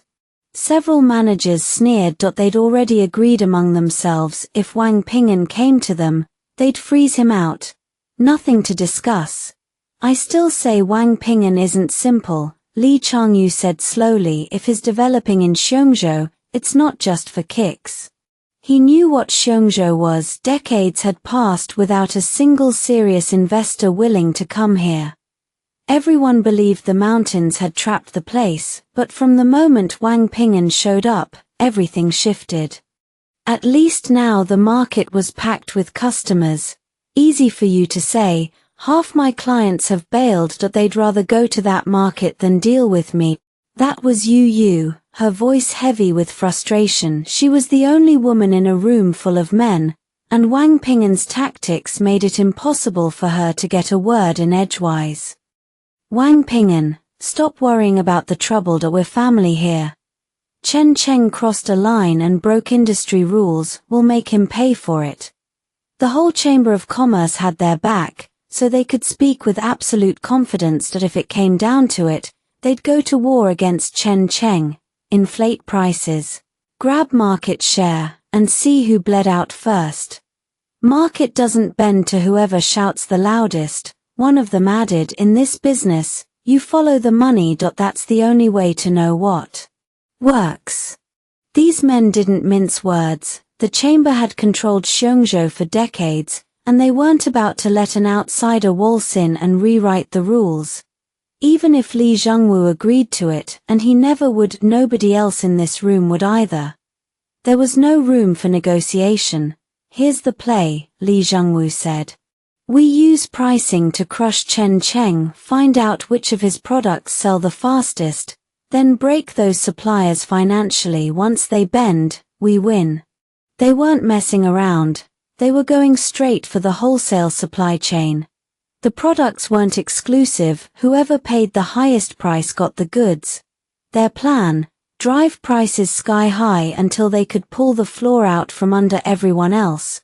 When prices plunged way below market rate, customers would come stampeding. Because the moment profit was on the line, nobody talked about loyalty. That was human nature. These men were all veterans. They knew the game. Let's do it. I've seen plenty of people try to dump mountain products at rock bottom prices. We can step in. The most in-demand mountain products were plentiful in Xiongzhou, mostly raised by private growers. There was some production outside the city, but not nearly enough. Those suppliers were desperate to sell, and that desperation was the chamber's perfect opening. Li Zhengwu's voice cut through the room. Tell them we'll pay double the market price if they want to sell mountain products. They come to us, nobody else. By that afternoon, nearly every mountain product supplier in the region was crammed into the chamber's meeting room. They were falling over each other to sign contracts. Double the price was not chump change. Listen up, Li Zhengwu announced, his tone heavy with authority. I'll take everything you've got, every last piece. He was going to upend the entire market. When the news reached the supplier who'd been working with Chen Cheng, the man's stomach dropped. He was about to lose everything. He went straight to Chen Cheng, panic written all over his face. Boss Chen, you have to help me. The Xiongzhou people have targeted me. I'm all in on mountain products. What the hell am I supposed to do now? Chen Cheng looked at the anxious man and smiled, utterly calm. That's what this is about. Relax. Don't worry. He told the man to hand over every single mountain product he had, immediately, and stop selling anything from that moment on. The supplier froze. He hadn't expected Chen Cheng to cut off his income first. You have my word, Chen Cheng said, his confidence unwavering. Within a week, you'll recoup your investment and pocket a serious profit, and your supply chain stays yours. He gestured for the man to sit. Calm down, Boss Yao. Take a breath and think about where you really stand. Boss Yao paced back and forth, then let out a heavy sigh. I was doing fine until those people got jealous. Let me tell you something, Chen Cheng said. It's the Xiongzhou crew. I heard they're buying up every mountain product they can find, offering double the price. Exactly, double the price is market manipulation. Once they've monopolized it, what happens to the rest of us in wholesale? Yao's voice shook with anger. I've never seen people this shameless. You're right, Chen Cheng replied, but I've got a plan for your mountain products. He smiled again. Half an hour ago, I spread the word that mountain product prices are about to spike through the roof. Plenty of people will jump at the chance to profit. And sure enough, that evening's Xiongzhou Evening News ran an ad buried in the entertainment section. Mountain products were being sought at 5 times the market price by out-of-town buyers, with real names and real phone numbers printed right there in black and white. Li Zhengwu was stunned when he saw it. 5 times the price? If I can sell at that rate, I'll make an absolute killing. He immediately dialed the number. I've got every last mountain product in Xiongzhou. Whatever you need, you name it, I've got it.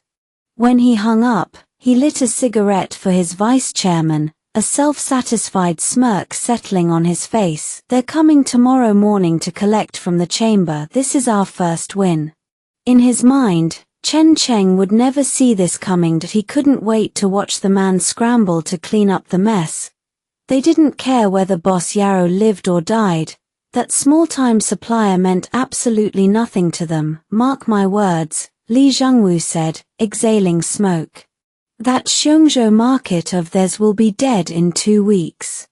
Wang Ping'an was practically bouncing with excitement, but the next day, the buyers never showed. Instead, a crowd of furious suppliers barged straight into the chamber. Li Zhengwu, get your ass out here. Did you know mountain products are going for 5 times the price right now? We're not selling to you. The suppliers were livid. The newspaper was proof. Hold on, everyone, Li Zhengwu said, his voice icy. We signed contracts. Breach of contract isn't that simple. But since the suppliers hadn't delivered yet and he hadn't paid them a dime, he had to tread carefully. Still, he couldn't afford to lose face. As the chamber leader, he needed authority, and he needed it now. We'd rather breach it, one supplier shot back. Boss Yao already sold at 10 times the price. We can do the exact same thing. You'll get your penalty money, don't worry about that. Li Zhengwu knew he couldn't push them. Not here, not now. Fine. Give me a moment. I'll come back with something you're going to like. He strode out of the meeting room and into his office, the vice chairman right on his heels. So what do we do? The vice chairman asked. The price is too damn good to let this slip away. Exactly, Li Zhengwu agreed. If it can sell at 10 times market, then we've got a hot commodity on our hands. Step 1. Agree to their terms and lock down that stock. The next steps didn't concern them. Isn't this going a little too far? We still have to do business here. Li Zhengwu hesitated. His original plan was to inflate prices and crash the small commodity market, but now they were clearly part of the problem. You're not wrong, but remember, no mercy in business. If our Times Chamber of Commerce can't hold its own, how are we supposed to help everyone get rich? The vice chairman's words hit hard. The whole room locked in. That was exactly why they brought in new blood, ruthless. Fine. They jack prices tenfold and move the stock. Simple. The other bosses were thrilled. Li Zhengwu's offer matched exactly what the newspaper had promised. They scrambled back to their warehouses and started hauling inventory. Within hours, the chamber's storage was packed to the rafters with spot goods. Totals 430,000. Times 10, that's 4.3 million. They ran the numbers. In all their years in business, they'd never seen a moment this perfect. All right, if nobody's got anything else, let's renew the contract. Li Zhengwu smiled, waved them off to redo the paperwork, then made a call of his own. Hey, Boss Li. I'm at the trade market now. The stock here looks good, but they're running low. Hearing that, Li Zhengwu allowed himself a moment of pride. His foresight had paid off. He asked when the buyer was planning to come. His own warehouse was stacked with spot goods, nothing else. Soon. Just wait for my call. That was it. No call came, but the rumors kept pouring in. Word was Boss Wang still had spot goods, and the supplier was none other than Wang Feng. What? Wang Feng? Li Zhengwu couldn't believe it. How the hell did Wang Feng get his hands on spot goods? He wondered who had sold them to him. I checked around. Wang Feng bought them from out of town. The price has already tripled. He's begging someone to take them off his hands. That caught Li Zhengwu off guard. A hot commodity like that, and the guy was begging to sell. The vice chairman shrugged. Hot as it is, there's always a fool like Wang Feng who doesn't know what he's doing. He jacked the price to 20 times and tried to sell. Nobody's biting. Just like I figured. Wang Feng's a greedy bastard. Li Zhengwu saw his chance to humiliate him. If nothing else came up, he'd head over right now. He'd check out Wang Feng's market and see for himself if those 20 times price spot goods really existed. At the office, Li Zhengwu found Wang Feng and Boss Wang looking completely lost. Those two poor bastards must be kicking themselves. What's wrong, Wang Feng? I heard you bought a ton of spot goods from out of town. Yeah, take a seat, Brother Li. I'm stuck trying to figure out how to move this stuff. Wang Feng's frustration wasn't fake, and Boss Wang didn't need to act. His face was a walking advertisement for broke. I can point you in the right direction. Sell at half price. I'll be the middleman and get you to buy. Li Zhengwu smiled, saying he had a good relationship with you. This was a golden opportunity. If Wang Feng didn't take it, he'd be in real trouble once the market flooded.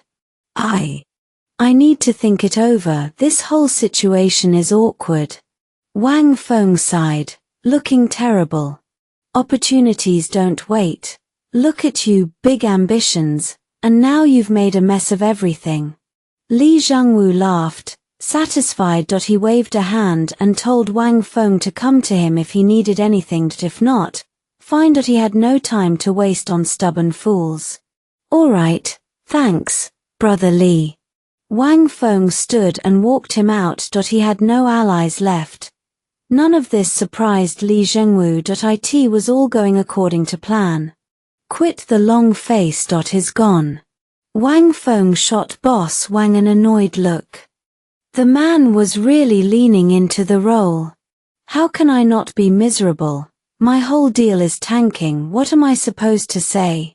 Boss Wang was crushed. He told Wang Feng this was his last shot. If it failed, he wouldn't even have money for a coffin. Don't worry, trust me. Wang Feng's voice was calm. He had everything arranged. 3 days from now, Li Zhengwu would be the one in trouble. From that point on, no matter who it was, Yu or the Times Chamber of Commerce, they'd all have to bow to him. They thought they could mess with him. They hadn't even considered who they were dealing with. Meanwhile, the contact kept stringing Li Zhengwu along. He couldn't exactly push the guy. The man was a big client, and everyone in Xiongzhou knew each other. Nobody had any reason to doubt the deal was real. I'm busy right now. I'll get back to you in a few days. I definitely want those spot goods, so hold them for me. The voice on the phone offered to send a deposit, if Li Zhengwu would accept it. No deposit needed, just come when you can. With our relationship, why would I need a deposit? Li Zhengwu forced a smile. This was his biggest buyer. He couldn't afford to offend him, but the days dragged on. Nearly a week passed without a word. Li Zhengwu picked up his phone. I'll try calling him. Wang Feng already showed up here. Wang Feng was waiting outside the meeting room. He wanted to talk to Yu. Fine. I'll deal with Wang Feng. The vice chairman got up and headed for the door. He never expected the client's phone number to be disconnected, and Wang Feng wasn't here to sell at half price. What do you mean, Wang Feng? Have you lost your mind? 30 times the price. Do you think we're idiots? I'm giving you the bottom line. Can you handle 30 times or not? If not, forget it. Wang Feng was like a different person, cold, hard. No way, let your whole deal rot. The vice chairman snapped. He ordered security to throw Wang Feng out. From now on, nobody was getting into the building, especially not scheming bastards like Wang Feng. Boss Wang was baffled the whole ride over. What the hell was Feng Yang thinking? This wasn't anything like what he'd pictured. The opportunity was right there in front of them. If they could actually join forces, the path forward was obvious. You're not seeing it. Feng Yang leaned back, a faint smile on his face. All you notice is that he's cornered the goods market, but the truth, that stockpile is exactly what's going to bury him. He paused, letting it land. I was worried he wouldn't go all in on hoarding. Now, I'm not worried at all. Right now was the perfect moment to flood the city with wild mushrooms and dried goods from every other dealer. As long as Li Zhengwu kept buying, Feng Yang would bleed him dry. Fine. I'll do what I can. Boss Wang had no clue whether this plan would actually work. His only hope was Feng Yang. That afternoon, more shipments hit the city, and no one knew where they came from or how they got in. Fate is smiling on me. Li Zhengwu was practically giddy. Once he locked this down, there'd be nothing left to sweat. Everything was clicking into place, rock solid. The director silently congratulated himself on his foresight. That was the only way to keep the cash flowing. Feng Yang's only move left is to die, he said. We'll grind him into dust. They'd already cooked up a whole set of measures to choke Feng Yang out. They even set up rotating street stalls right at the entrance to the trading market, steering customers toward their own commercial center. The message couldn't be clearer. This market was circling the drain.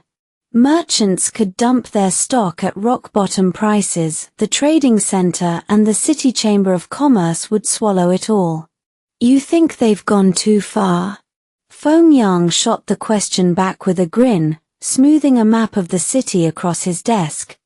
Just a simple map, streets, landmarks, nothing fancy. I don't see the point of this. You have no idea how hard they're hitting us. Boss Wang had been getting wrecked for days. He wasn't sure he'd survive this. This map shows every landmark that hasn't changed in the last 5 years. Feng Yang tapped the paper. And that is exactly where our opening is. He laid it out. A frontal assault was suicide. The only way to win was to dismantle their entire commercial skeleton during the turnaround. The City Chamber of Commerce has had a stranglehold for way too long. We can't beat them with one swing. We have to force them out another way. The current economic system wasn't broken. He said that IT was just one move short. If they followed his plan and reorganized the main streets and business districts, the final target was obvious: the Fuqian building. Right now, the Fuqian building only has 5 floors, but it needs investment. We can move straight in. No way. You actually think they'll let us into the Fuqian building? Several bosses stared at him like he'd lost his mind. Impossible. We're the only ones who know our real intentions. Everyone else is in the dark. All we have to do is pay. Feng Yang was blunt that if he tried to buy the building now, there'd be resistance, but it would be surface level. Underneath, they'd jump at the chance to dump it on him, because once Feng Yang went bankrupt, Li Zhengwu could buy it back for even less. The other side would lock down the entire building at a joke of a price. A move designed to destroy whoever held it. A commercial property that doesn't generate profit even for a single day is nothing but a bleeding wound. Just call the shots. I only need to know one thing. Boss Wang didn't bother with pleasantries. How long until the Chamber of Commerce collapses? Feng Yang held up 2 fingers. 2 days. The same timeline as before. He'd won them over with this exact method once already, so none of the bosses questioned it. 2 days. Maybe even overnight. And that's exactly how it played out. When the massive stockpile started going damp, Li Zhengwu was in agony. His men called him in the middle of the night, jolting him awake. By the time he got there, the director was already at the warehouse. What the hell? How does warehouse maintenance screw up this badly? It's the moisture. The voice on the other end was grim. A big chunk of the goods is already covered in mold. Damn it. Li Zhengwu knew he was out of time, but he couldn't reach the so-called buyer, and the newspaper had already pulled the purchase ad. Explain this to me. Li Zhengwu stormed into the newspaper editor's office, barely containing his fury. What the hell happened with that ad? Anyone can place a classified. The editor didn't flinch. That's how it works. The guy's done buying. You can't pin that on us. I'll report you for false advertising. I'll drag this paper into court. Li Zhengwu roared, nearly unhinged, but it kept getting worse. Most of the goods were moldy. You couldn't keep up with supply, and now he was breaching multiple contracts. I'm going under. Yu's voice screeched through the phone. Every dealer north and south is demanding compensation. She screamed at him, tearing into his stupidity. Every finger was now pointed at Li Zhengwu. His disastrous call had ruined all those goods, and they couldn't even offload them. You've got 2 choices. Yu's tone was ice. Either you pay me so I can settle with them, or I call the food safety inspectors to collect evidence. She was ready to burn it all to the ground. She refused to take the fall. Li Zhengwu spent the entire day in his office. The ashtray overflowed with crushed cigarette butts. Who is it? I'm not seeing anyone. A frantic pounding on the door made him snap. His voice came out hollow. Boss Li. The voice from outside was tense. How can you just sit there? The whole Chamber of Commerce is in chaos. It wasn't just the chamber. Every business tied to Li Zhengwu and Yu at the trading center was getting boycotted. Merchants, consumers, most of it was Yu's doing. throwing blame in every direction. A frightening amount of those moldy goods had already slipped into the market. The food safety investigation moved fast. They'd already confirmed the batch came from damp, rotting stock. There's nothing left to manage. I'm beyond saving. Haven't you noticed? Nobody will even talk to me anymore. Li Zhengwu had now seen the ugly side of human nature, especially at a time like this. The vice chairman had been the first to bail. He never even made it to the warehouse. Li Zhengwu only found out later the man had turned around halfway there and gone straight home, too lazy to bother with the inventory. We can still fix this. Let's ask Wang Changsheng for help. He'll give us a way out. At his deputy's words, Li Zhengwu's eyes went wide. Are you kidding me? Going to Wang Changsheng now would just be handing him a free shot to kick us while we're down. Two emotions were written all over Li Zhengwu's face: desperation and refusal. We still have stock. If we don't unload it soon, we won't even break even. And don't forget, we promised those suppliers 10 times the price. There's no way around that. Under the contract, if Li Zhengwu defaulted, he'd owe triple damages, 30 times the original cost.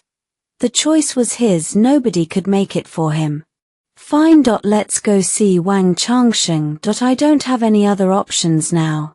For Li Zhengwu, only one path remained: walk up to Wang Changsheng and lay everything on the table. He still held on to some hope. Maybe he could sell to Wang Changsheng at 10 times the price, just so the losses wouldn't gut him completely. Boss Wang, Chairman Li is here alone.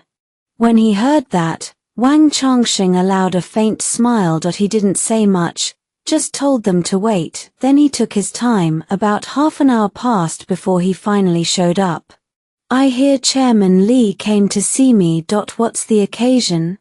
Wang Changsheng kept his tone cool. He didn't need to guess why the man was standing there. It was written on his face. Wang Changsheng, I want to do business with you. I'll sell you all my mountain goods inventory, below market rate. Oh. Business. I was just thinking of getting into that myself. Define below market rate. For a split second, Li Zhengwu felt hope flickered. If Wang Changsheng was willing to talk, there was still a chance. Below market rate means the same 10 times cost I offered before. You have to understand, right now I'm staring down 30 times the original price. 30 times? Wang Changsheng let out a cold snort. Then find someone else. I've got money, but I'm not stupid. He turned and headed for the door. The next second, Li Zhengwu's knees hit the floor with a heavy thud. Boss Wang, I'm begging you. If I weren't completely backed into a corner, I wouldn't be here at all. That was something you didn't see every day. Even young Master Wu, standing nearby, looked stunned. Wang Changsheng really did whatever he said he'd do. Anyone else would have a hard time believing a scene like this. And this is how you beg for help? From the look of it, a person would think I was the one begging you to let me do business. Faced with that arrogance, Li Zhengwu had no fight left. He crawled over to Wang Changsheng, head hanging low, and asked, what will it take for you to help me? 1/10 the price. I'll take everything you've got. 1/10. Li Zhengwu sagged onto the floor. That kind of offer was impossible to swallow. Wang Changsheng was mocking him. He had to be. You heard me. 1/10, take it or leave it. With that, Wang Changsheng laughed coldly and started to walk out. Just as he was about to clear the doorframe, Li Zhengwu grabbed the cuff of his pants. Fine. 1/10. 1/10. If you knew this was coming, why dig your own grave? Wang Changsheng sighed and helped him to his feet. I'll wire the money now and send people to pick up the goods, but listen, your Chamber of Commerce is worthless at this point. I can still throw you a lifeline. Li Zhengwu had no room to argue. He'd obey Wang Changsheng unconditionally now, and truthfully, He needed Wang Changsheng to point him in the right direction. Please tell me how. Simple. Merge your trade center into mine. I'm launching phase 2 of the project. Any merchant who comes on board gets 1 month of rent waived. Wang Changsheng explained this was all to clean up Li Zhengwu's messed ass for the original trade center. He had his own plans for it. Li Zhengwu replayed the words in his head, but he couldn't figure out what Wang Changsheng was really after. It was baffling. Moving the trade center here wasn't impossible, but all of that was tied up in the chamber's shares. If you're still clinging to that chamber of yours, I guarantee the northern and southern goods merchants will drown you in complaints before the week is out. Wang Changsheng said he wasn't doing this for free, so he laid out a franchise proposal. You'll hold 50% of the shares in phase 2. Start dissolving the chamber now. The local area system does need a chamber, but it will never thrive under your control. He couldn't make it clearer than that. If Li Zhengwu still didn't get it, Wang Changsheng would wash his hands of the whole thing. Fine. I agree. Li Zhengwu accepted on the spot, but one question burned inside his skull. How had Wang Changsheng managed to control every moving piece so perfectly? How had he predicted so many outcomes and dodged every single one? You really want me to tell you? Wang Changsheng let out a short laugh. He warned Li Zhengwu the truth might be hard to stomach, so maybe he shouldn't say it, but Li Zhengwu was stubborn. He told Wang Changsheng he'd rather die knowing than keep living in the dark.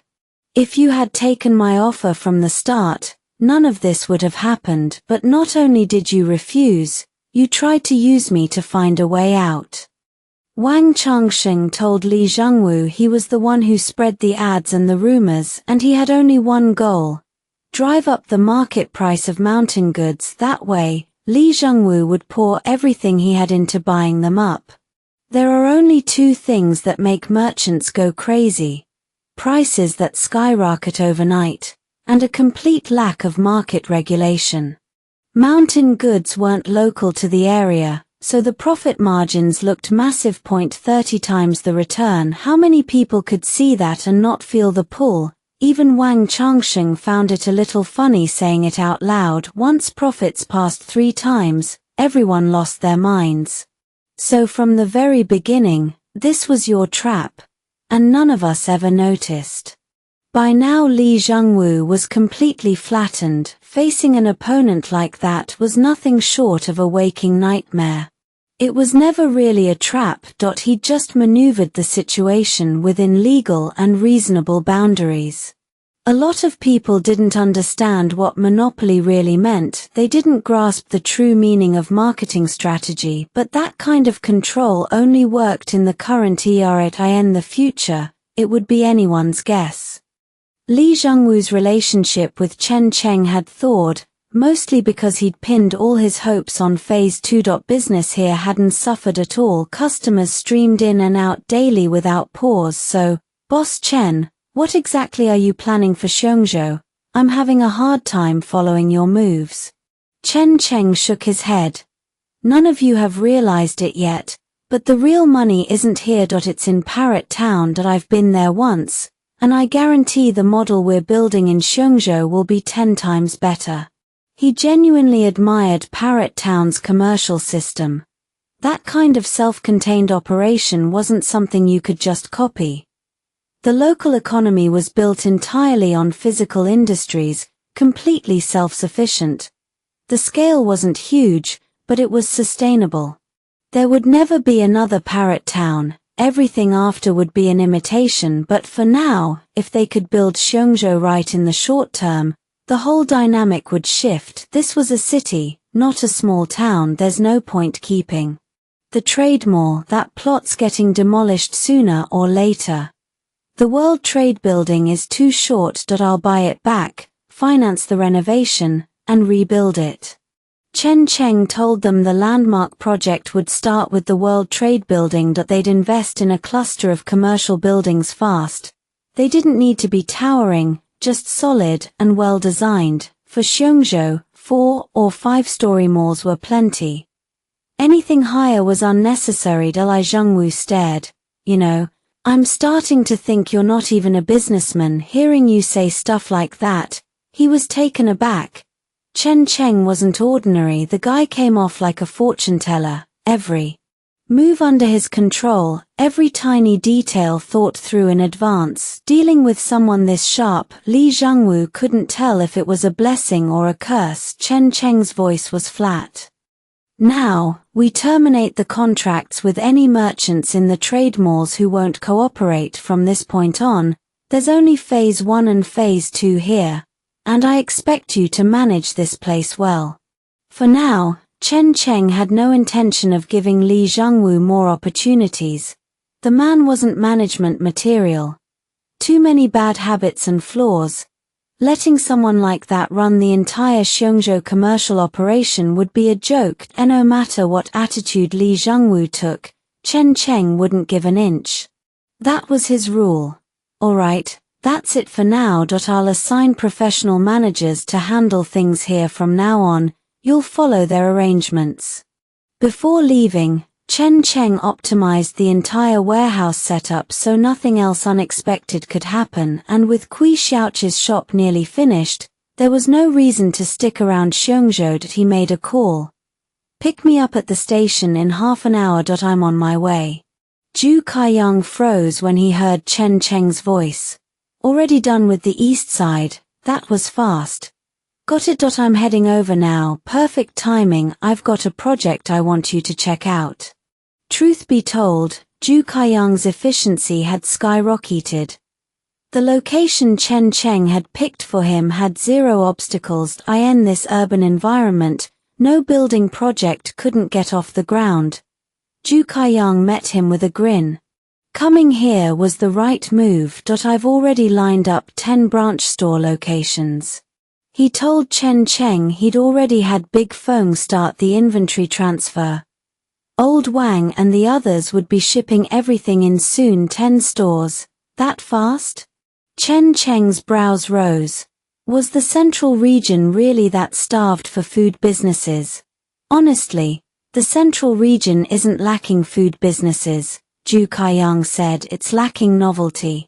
He pointed out that Western fast food was the most underserved category right now.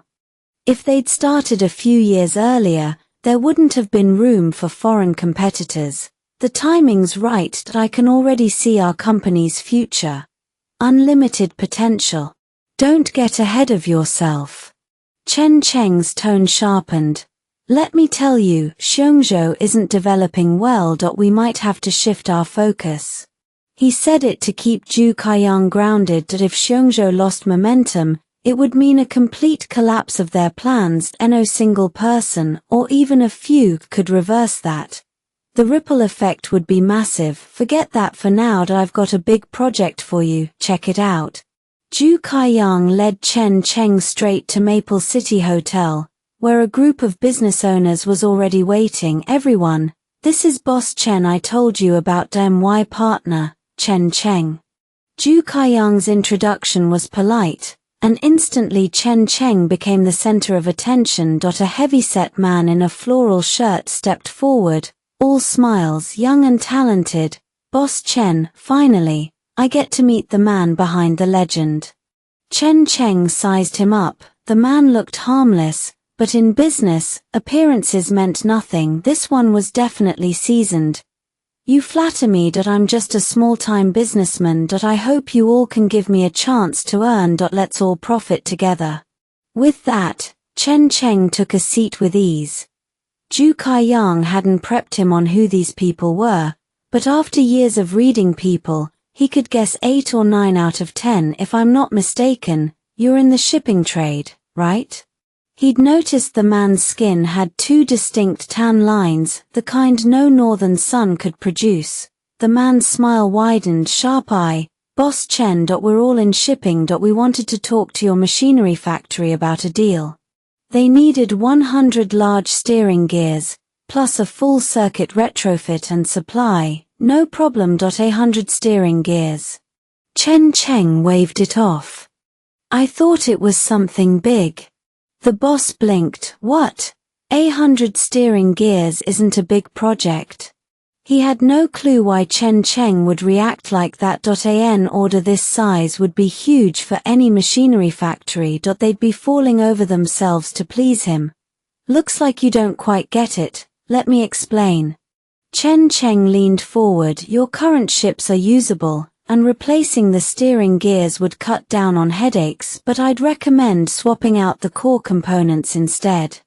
Chen Cheng explained that he had plenty of overseas orders on his plate. The ship propulsion systems and components he handled were top tier. If they were interested, they could place the order.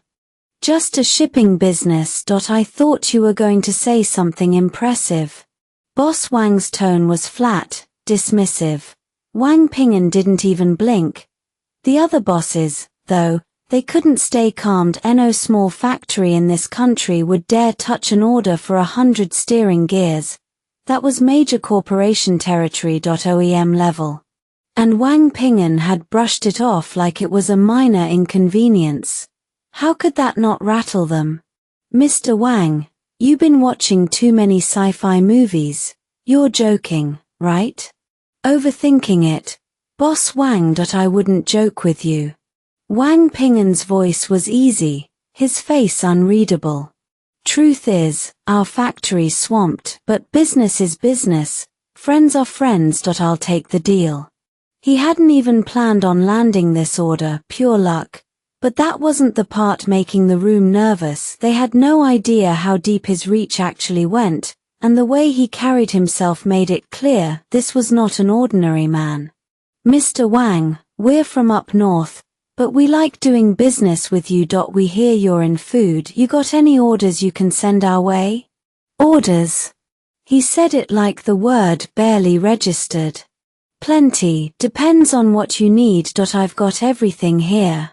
Casual, offhand, like he was offering them a cup of coffee. Say the word, Mr. Wang. We're all on the same page. The bosses were looking at him differently now, like following this man might actually build their own empires. Wang Ping'an had zero interest in subcontracting. He'd rather keep the work in-house. He had idle plants that needed to stay running, after all. You get the chance. Come see my industrial park. Can't promise it'll cover everything you need. 70 or 80%. Though, no problem. Confidence backed by facts. Hardly anyone in the city could match his scale. Fengyang's side was running smooth, too. The food and beverage stores had spread fast, wildfire fast, blanketing the entire city before anyone could blink. The bosses had already paid their franchise fees. They chose locations close to their own businesses. Smart move.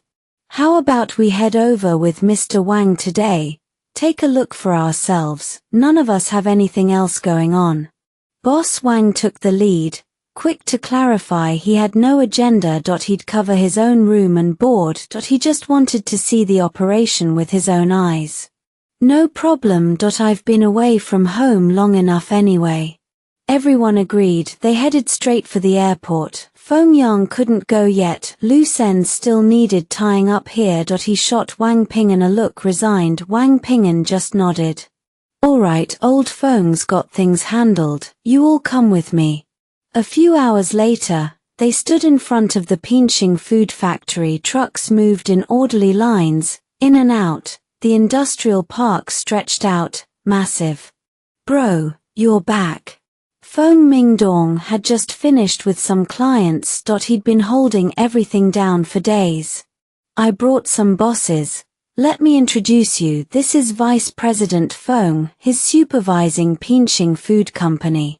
Wang Ping'an made the introduction, and honestly, Feng Mingdong had gotten sharper. Just a few days, and the man's whole demeanor had shifted. More polished. It took over an hour just to walk them through the park. They only glanced around. Nobody pushed to enter workshops or inspect anything. Everyone knew the rules. Nobody was about to cross Wang Ping'an's boundaries. I had no idea your setup was this complete, Mr. Wang. We can absolutely handle our future volume here. Boss Wang was stunned. Wang Ping'an had just become his golden ticket. The scale of it was overwhelming, terrifying, even. You've seen enough. Let's go to my office for some tea. Wang Ping'an smiled and led them inside. The office Yu had left behind was decent. After his updates, it looked a lot better. Looks like business is booming, Mr. Wang. I'm getting more and more jealous of you Southerners, too clever for your own good. That evening, Wang Ping'an sent them to the hotel, the Houting Star. Of course. He was a regular.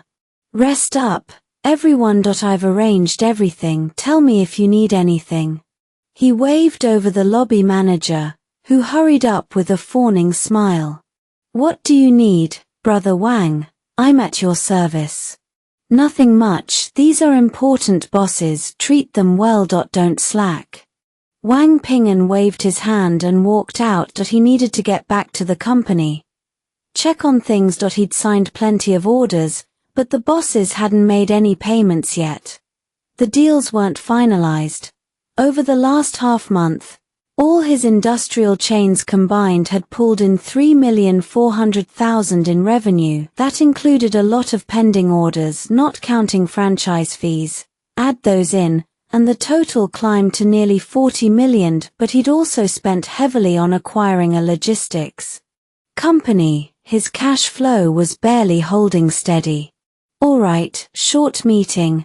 Our logistics situation. We're preparing to move into the city and township markets.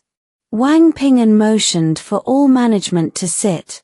The matter was sudden, but he'd been planning it for a long time. Now he had to bring it up.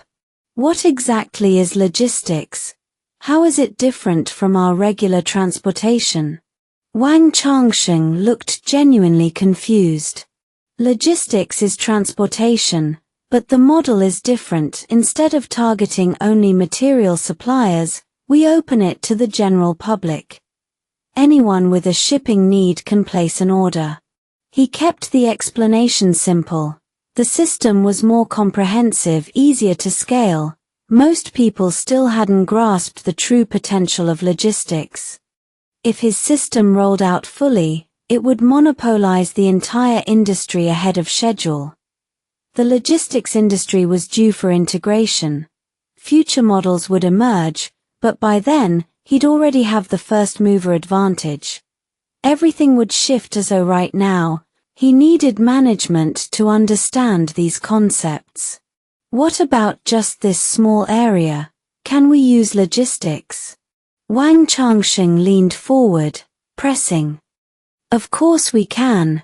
Passing up local business would be stupid. Wang Ping'an explained it wasn't just about direct shipping. This could evolve into a whole new model. Express delivery. He didn't have the budget for it yet. That would take serious backing. Bringing up express delivery now was premature. The online shopping boom hadn't arrived. That didn't mean he shouldn't prepare. He needed everything in place. Storefronts, stations, a network ready to spring to life the second the trend hit. That's the reality. A new model needs the right environment to thrive, but in the early stages, it's all about burning cash. The only reason Wang Ping'an wasn't charging into express delivery was simple. He didn't have deep enough pockets behind him yet. The company could go public, raise funds, but then his stake would shrink. A man who planned to dominate this era wouldn't let that bother him, so he'd given himself 6 months. If he stabilized his capital chain, he'd throw in a few $100 million. Feng Yang shifted in his seat, uneasy. If we go ahead with this plan, what's the upfront investment? Will it wreck the factory's ecosystem? The ecosystem will take a hit. Even the guys hauling goods now might lose their jobs, but my goal is to bring them in. Wang Ping'an said he needed people exactly like that. He wanted them all in his transport system right now. A truck driver's salary can never reach an ideal level, but I can give them that. My company, they can make $10,000 a month. In 2005, Wang Ping'an was the first person bold enough to promise that he made it clear the salary came with strict requirements that if it wasn't higher than what they made before, there was no point. Everyone was in it for the money, that if the money wasn't right, what was the point? Wang Fengbo nodded slowly, catching on. Now I get it, this is a massive chess game. On the surface, you're revitalizing the whole industry, but really you're consolidating. Even our food and processing businesses can link together. You're right. That's exactly my business philosophy. The future will wipe out everything we have now. To hit my targets, this is the only way. Wang Ping'an laid it all out. From now on, every employee at E Food Company had to prepare for this goal. The moment the word came down, they jumped straight into logistics and transport. The food sector was already saturated. He wasn't counting on food to make serious money. By the next morning, commercial storefronts had been snatched up across the southern business district. Large-scale construction had kicked off in the new northern district, too. Like bamboo shoots after a spring rain, the landscape shifted overnight. Most people had no idea what was happening. Only one man knew exactly. Wang Ping'an had seen it coming. He now controlled over 30 storefronts. We don't have many prime spots in the new district, just a trade market. But they're planning to develop residential buildings there, he said. Word was someone big was coming in to invest. He could supply the properties. That someone was none other than Murdoch. Brother Wang, look at this layout now. Murdoch didn't hold back his praise. I have to say, I truly admire your foresight. Not many people could pull this off, and doing it so far in advance. No way you didn't have inside info. Wang Ping'an smiled modestly. It's nothing. Even a blind squirrel finds a nut sometimes. I owe it all to your guidance, Brother Murdoch. They set a time to meet at Houting that evening for a proper get-together. For everyone who'd bought commercial storefronts in the south, today was a win. Too bad for the sellers who let them go, though no one was crying about it. They'd gotten several times the normal price. A nice profit. We just have a longer view, Huang Baichuan said, deep in his cups, face and neck bright red. Wang Ping'an gestured at the bottles. Brother Huang's had too much. Let's stick to the food and cut him off. Better to go easy. Huang Baichuan slammed a hand on the table. No way. I've never been drunk in my life. I think you're all drunk. The truth was, he'd made a pile of money following Wang Ping'an. The intel on the southern district had come from Wang Ping'an himself. Huang Baichuan had snapped up a large storefront. Now his food wholesale business could move straight from the towns into the city. How could he not be happy? Brother Wang, listen to me. Huang Baichuan leaned forward, voice thick. I've never admired anyone in my life. You came later. But I've got nothing but the deepest respect for you. The fact that the two of them were even on this side was Wang Ping'an's own doing. Back then, Huang Baichuan and Ziegler had been an iron triangle. Wang Ping'an had used his methods to break them apart. Yet instead of falling to pieces, their relationship was stronger now than ever. You guys might not know this, but Brother Wang and I weren't even friends originally. Huang Baichuan gestured wildly. Ask old Ziegler what Wang did to him. He told me himself there was nothing to fault. Ziegler hadn't been crushed. Instead, Wang Ping'an sent him to Xiongzhou to build things up. Ziegler ended up with the most responsibility of all. That's vision, Brother Wang's vision. If I may be blunt, none of you can match it. Huang Baichuan spoke from the heart. He told the brothers at the table that if they wanted to grow, they had to stick with Wang Ping'an. And they had to be of one mind. No sneaky thoughts allowed. We're all in the same boat. Don't look at me like some roughneck. I'm not wrong about him this time. With that, he laid his head on the table and passed out, snoring like thunder. Murdoch had to call the manager to haul him to a guest room. Otherwise, dinner was going nowhere. I don't have as many thoughts as old Huang. Murdoch shook his head. I'm not cut out for business. If I can help, I will. If I can't, I've got my father-in-law. He picked up his glass and set it down again. Let's switch to something lighter. This hard stuff really isn't worth it. Feng Yang was the one who finally came to pick Wang Ping'an up. He'd grabbed a quick bite on the way, then drove him straight home. Bro, watch yourself when you go inside. Your wife's been by the factory looking for you more than once. Feng Yang meant well. He pulled off before Wang could argue. Please. I'm a grown man. No way am I letting my wife run my life. Wang Ping'an shoved the front door open and stepped into the dark. Why weren't the lights on? He hit the switch, and there was Yu, sitting with a blank expression. Oh, so you remember where you live? You might as well stay out whoring for days and not bother coming back at all. Yu shot him a cold glare. She looked wrecked. The two kids eased their bedroom door shut. They knew this time it wasn't Dad who was angry, it was Mom. They'd never seen her like this. Sorry, babe. I'm in a tight spot right now, but I swear, it won't be long before I can step back. Wang Ping'an said it with a pride that suggested she should just trust him. I do trust you, but you? Yu's voice cracked. You're out there all day doing who knows what. This is your home. Her words hit like a brick. That was the whole point, wasn't it? How did he drift so far off track? The truth was, he couldn't back out yet. He could only promise her things would change soon, then he wouldn't be so exhausted anymore. There was another option. Take his wife with him, but she'd never agree. Listen. Yu's tone flattened. Tomorrow's my mom's birthday. We need to go back, at least for a little while. Fine. Going back's no big deal. Did you get the kids excused from school? Wang Ping'an opened his mouth, then remembered tomorrow was Saturday. He'd been so swamped he couldn't keep track of the days. Something's off. You agreed way too fast. Normally you say you don't want to deal with my family. When Wang Ping'an thought about Yu's family, her sister always stood out. Most older sisters either set a good example or quietly play the rich wife, minding their own business, but this one, she spent every waking moment pushing Yu to divorce him. It wasn't the first time. I don't want to deal with them. But tomorrow's a big deal. We'll go for lunch and come back in the afternoon.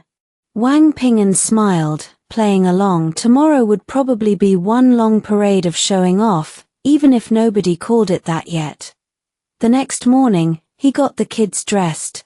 Since they were headed to Grandma's, he kept it neat but simple. He and Yu dressed casual too. Why aren't you carrying the bag I got you? He gave her a curious look. It wasn't wildly expensive, but the brand was solid. I don't know what to put in it. It's just extra weight. Yu dragged her feet. She knew her sister would mock her if she brought it, so it was better to leave it behind. It's fine, stuff it with snacks for the kids. They'll want something to eat.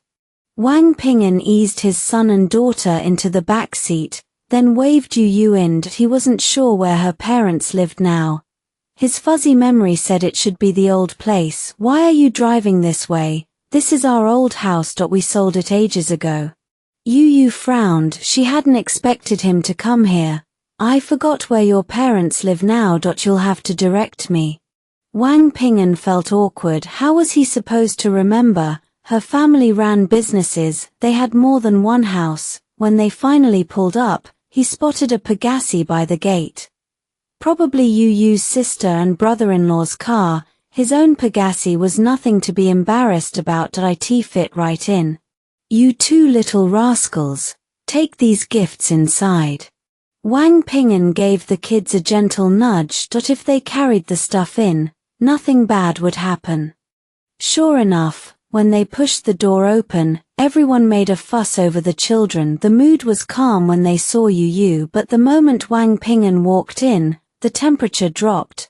The whole room went icy. What's with the faces? You all look like you've seen a ghost. Wang Ping'an stood there, genuinely baffled. I honestly didn't think you'd show up. Elizabeth's sneer cut through the silence. Or better yet, how do you have the nerve to walk into our house? That sneer.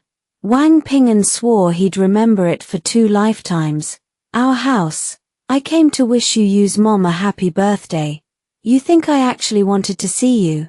He fired back without hesitation. "Did I end the past? He would have let it slide. Not today. He'd caught you use expression just now. If he didn't stand up for his wife here, she'd never hold her head up around her own family. Well, if it isn't the useless Wang Ping'an." The brother-in-law's voice dripped with contempt. The car keys dangling from his belt gave him away. "What's this, a few days without a beating and you're acting like a big shot? And who are you? Do I know you?" Wang Ping'an shot him a cold look. "Go find somewhere else to be." He sat down at the table in one smooth move. "Done. A tea that, you use father," Li Changyu let out a cold laugh. "Everyone sit down. No point arguing with clueless people." "You use mother," Zhong Ma nodded along. "Too many clueless people in the world. I've felt sorry for my daughter all these years, having to be with someone like that." The room filled with muffled snickers. Wang Ping'an stayed perfectly calm. He ate his food, drank his water. He was the most relaxed person at the table, acting as if no one else existed. "Hey, are you deaf?" Elizabeth barked at him. "I asked you a question. Can't you hear? You talking to me?" Wang Ping'an let out an easy smile. "Could have fooled me. Sounded like you were chewing out a dog." "My mistake." He leaned back, gaze steady. "If you want to argue, we can take it outside. I brought the kids home. Let's not ruin their day." "What? Can't take a little criticism?" Elizabeth's laugh was sharp. Since when did Wang Ping'an get so sensitive, afraid of a few words?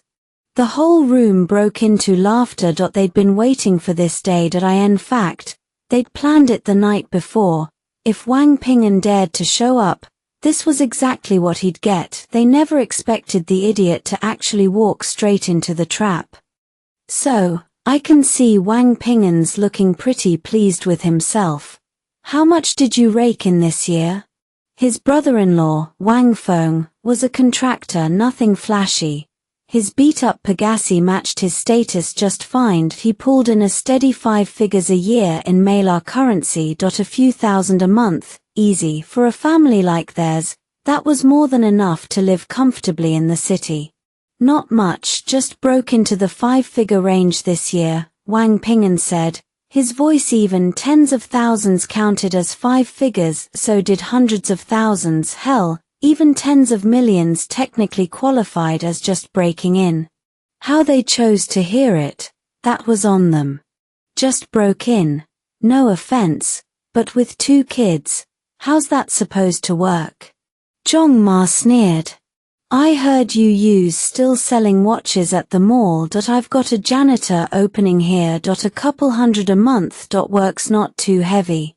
The implication was impossible to miss. She wanted you working for her. Calling it cleaning was just a polite way of saying grunt work.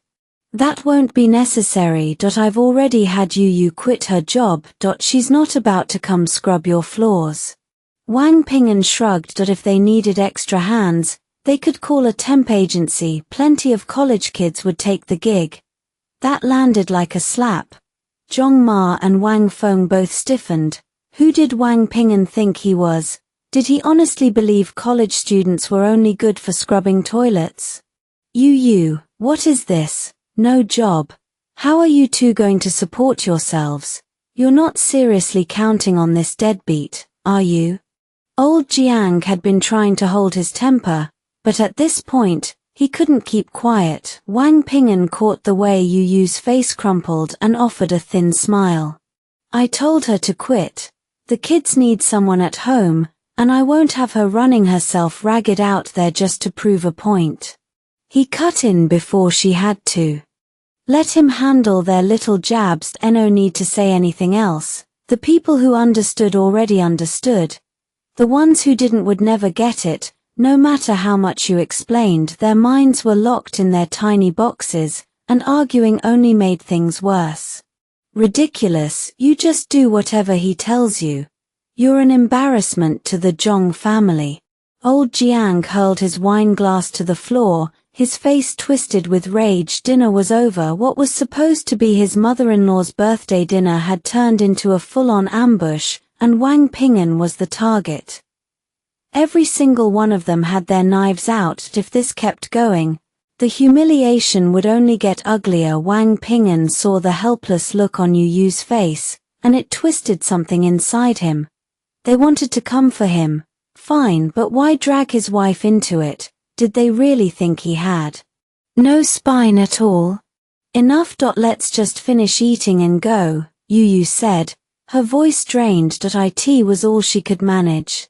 Insolent, who do you think you are, coming and going as you please? I'll decide when you leave, old Jiang. Faced with that kind of arrogance, Wang Ping'an reached his limit. Sometimes people said you had to stand tall to have a voice. That was exactly right. Stop. Wang Ping'an's tone cut through the noise. Honestly, I didn't even want to come today. If you hadn't insisted it was your birthday, I would never have walked into a place like this. He glanced at Yu Yu, and she immediately pulled the kids back. It's just us now. Whatever your problem is with me, leave Yu Yu out of it. I'm not saying this because I expect you to treat her right. She's your daughter. That should be enough. With that, Wang Ping'an turned and walked out. In the car, Yu Yu wiped at her tears. She knew exactly how all of this started, and this time, she was done with her family completely. It's fine. We'll just, Wang Ping'an began, but a knock on the window stopped him cold. Well, I thought that was your CAR. It really is you. The face peering through the glass belonged to none other than Feng Yang. Hey, you haven't eaten yet, have you? Come over to my place. Feng Yang grinned, gesturing for Wang Ping'an and Yu Yu to get out. Then he called for his wife to come greet them. Talk about a coincidence, running into you here of all places. Feng Yang had kids of his own. Two little terrors the same age as Xiaofei. It's a long story. Next door, that's my father-in-law's place. Wang Ping'an gave a bitter smile. Airing the family's dirty laundry, but he hadn't expected Wang Feng to come pounding on Feng Yang's door. Mr. Feng, I'm sorry about this. This guy here is the family dog. I'll drag him out right now. It was obvious the two knew each other. Wang Feng reached for Wang Ping'an, but Feng Yang's voice dropped to ice. Who the hell are you calling a dog?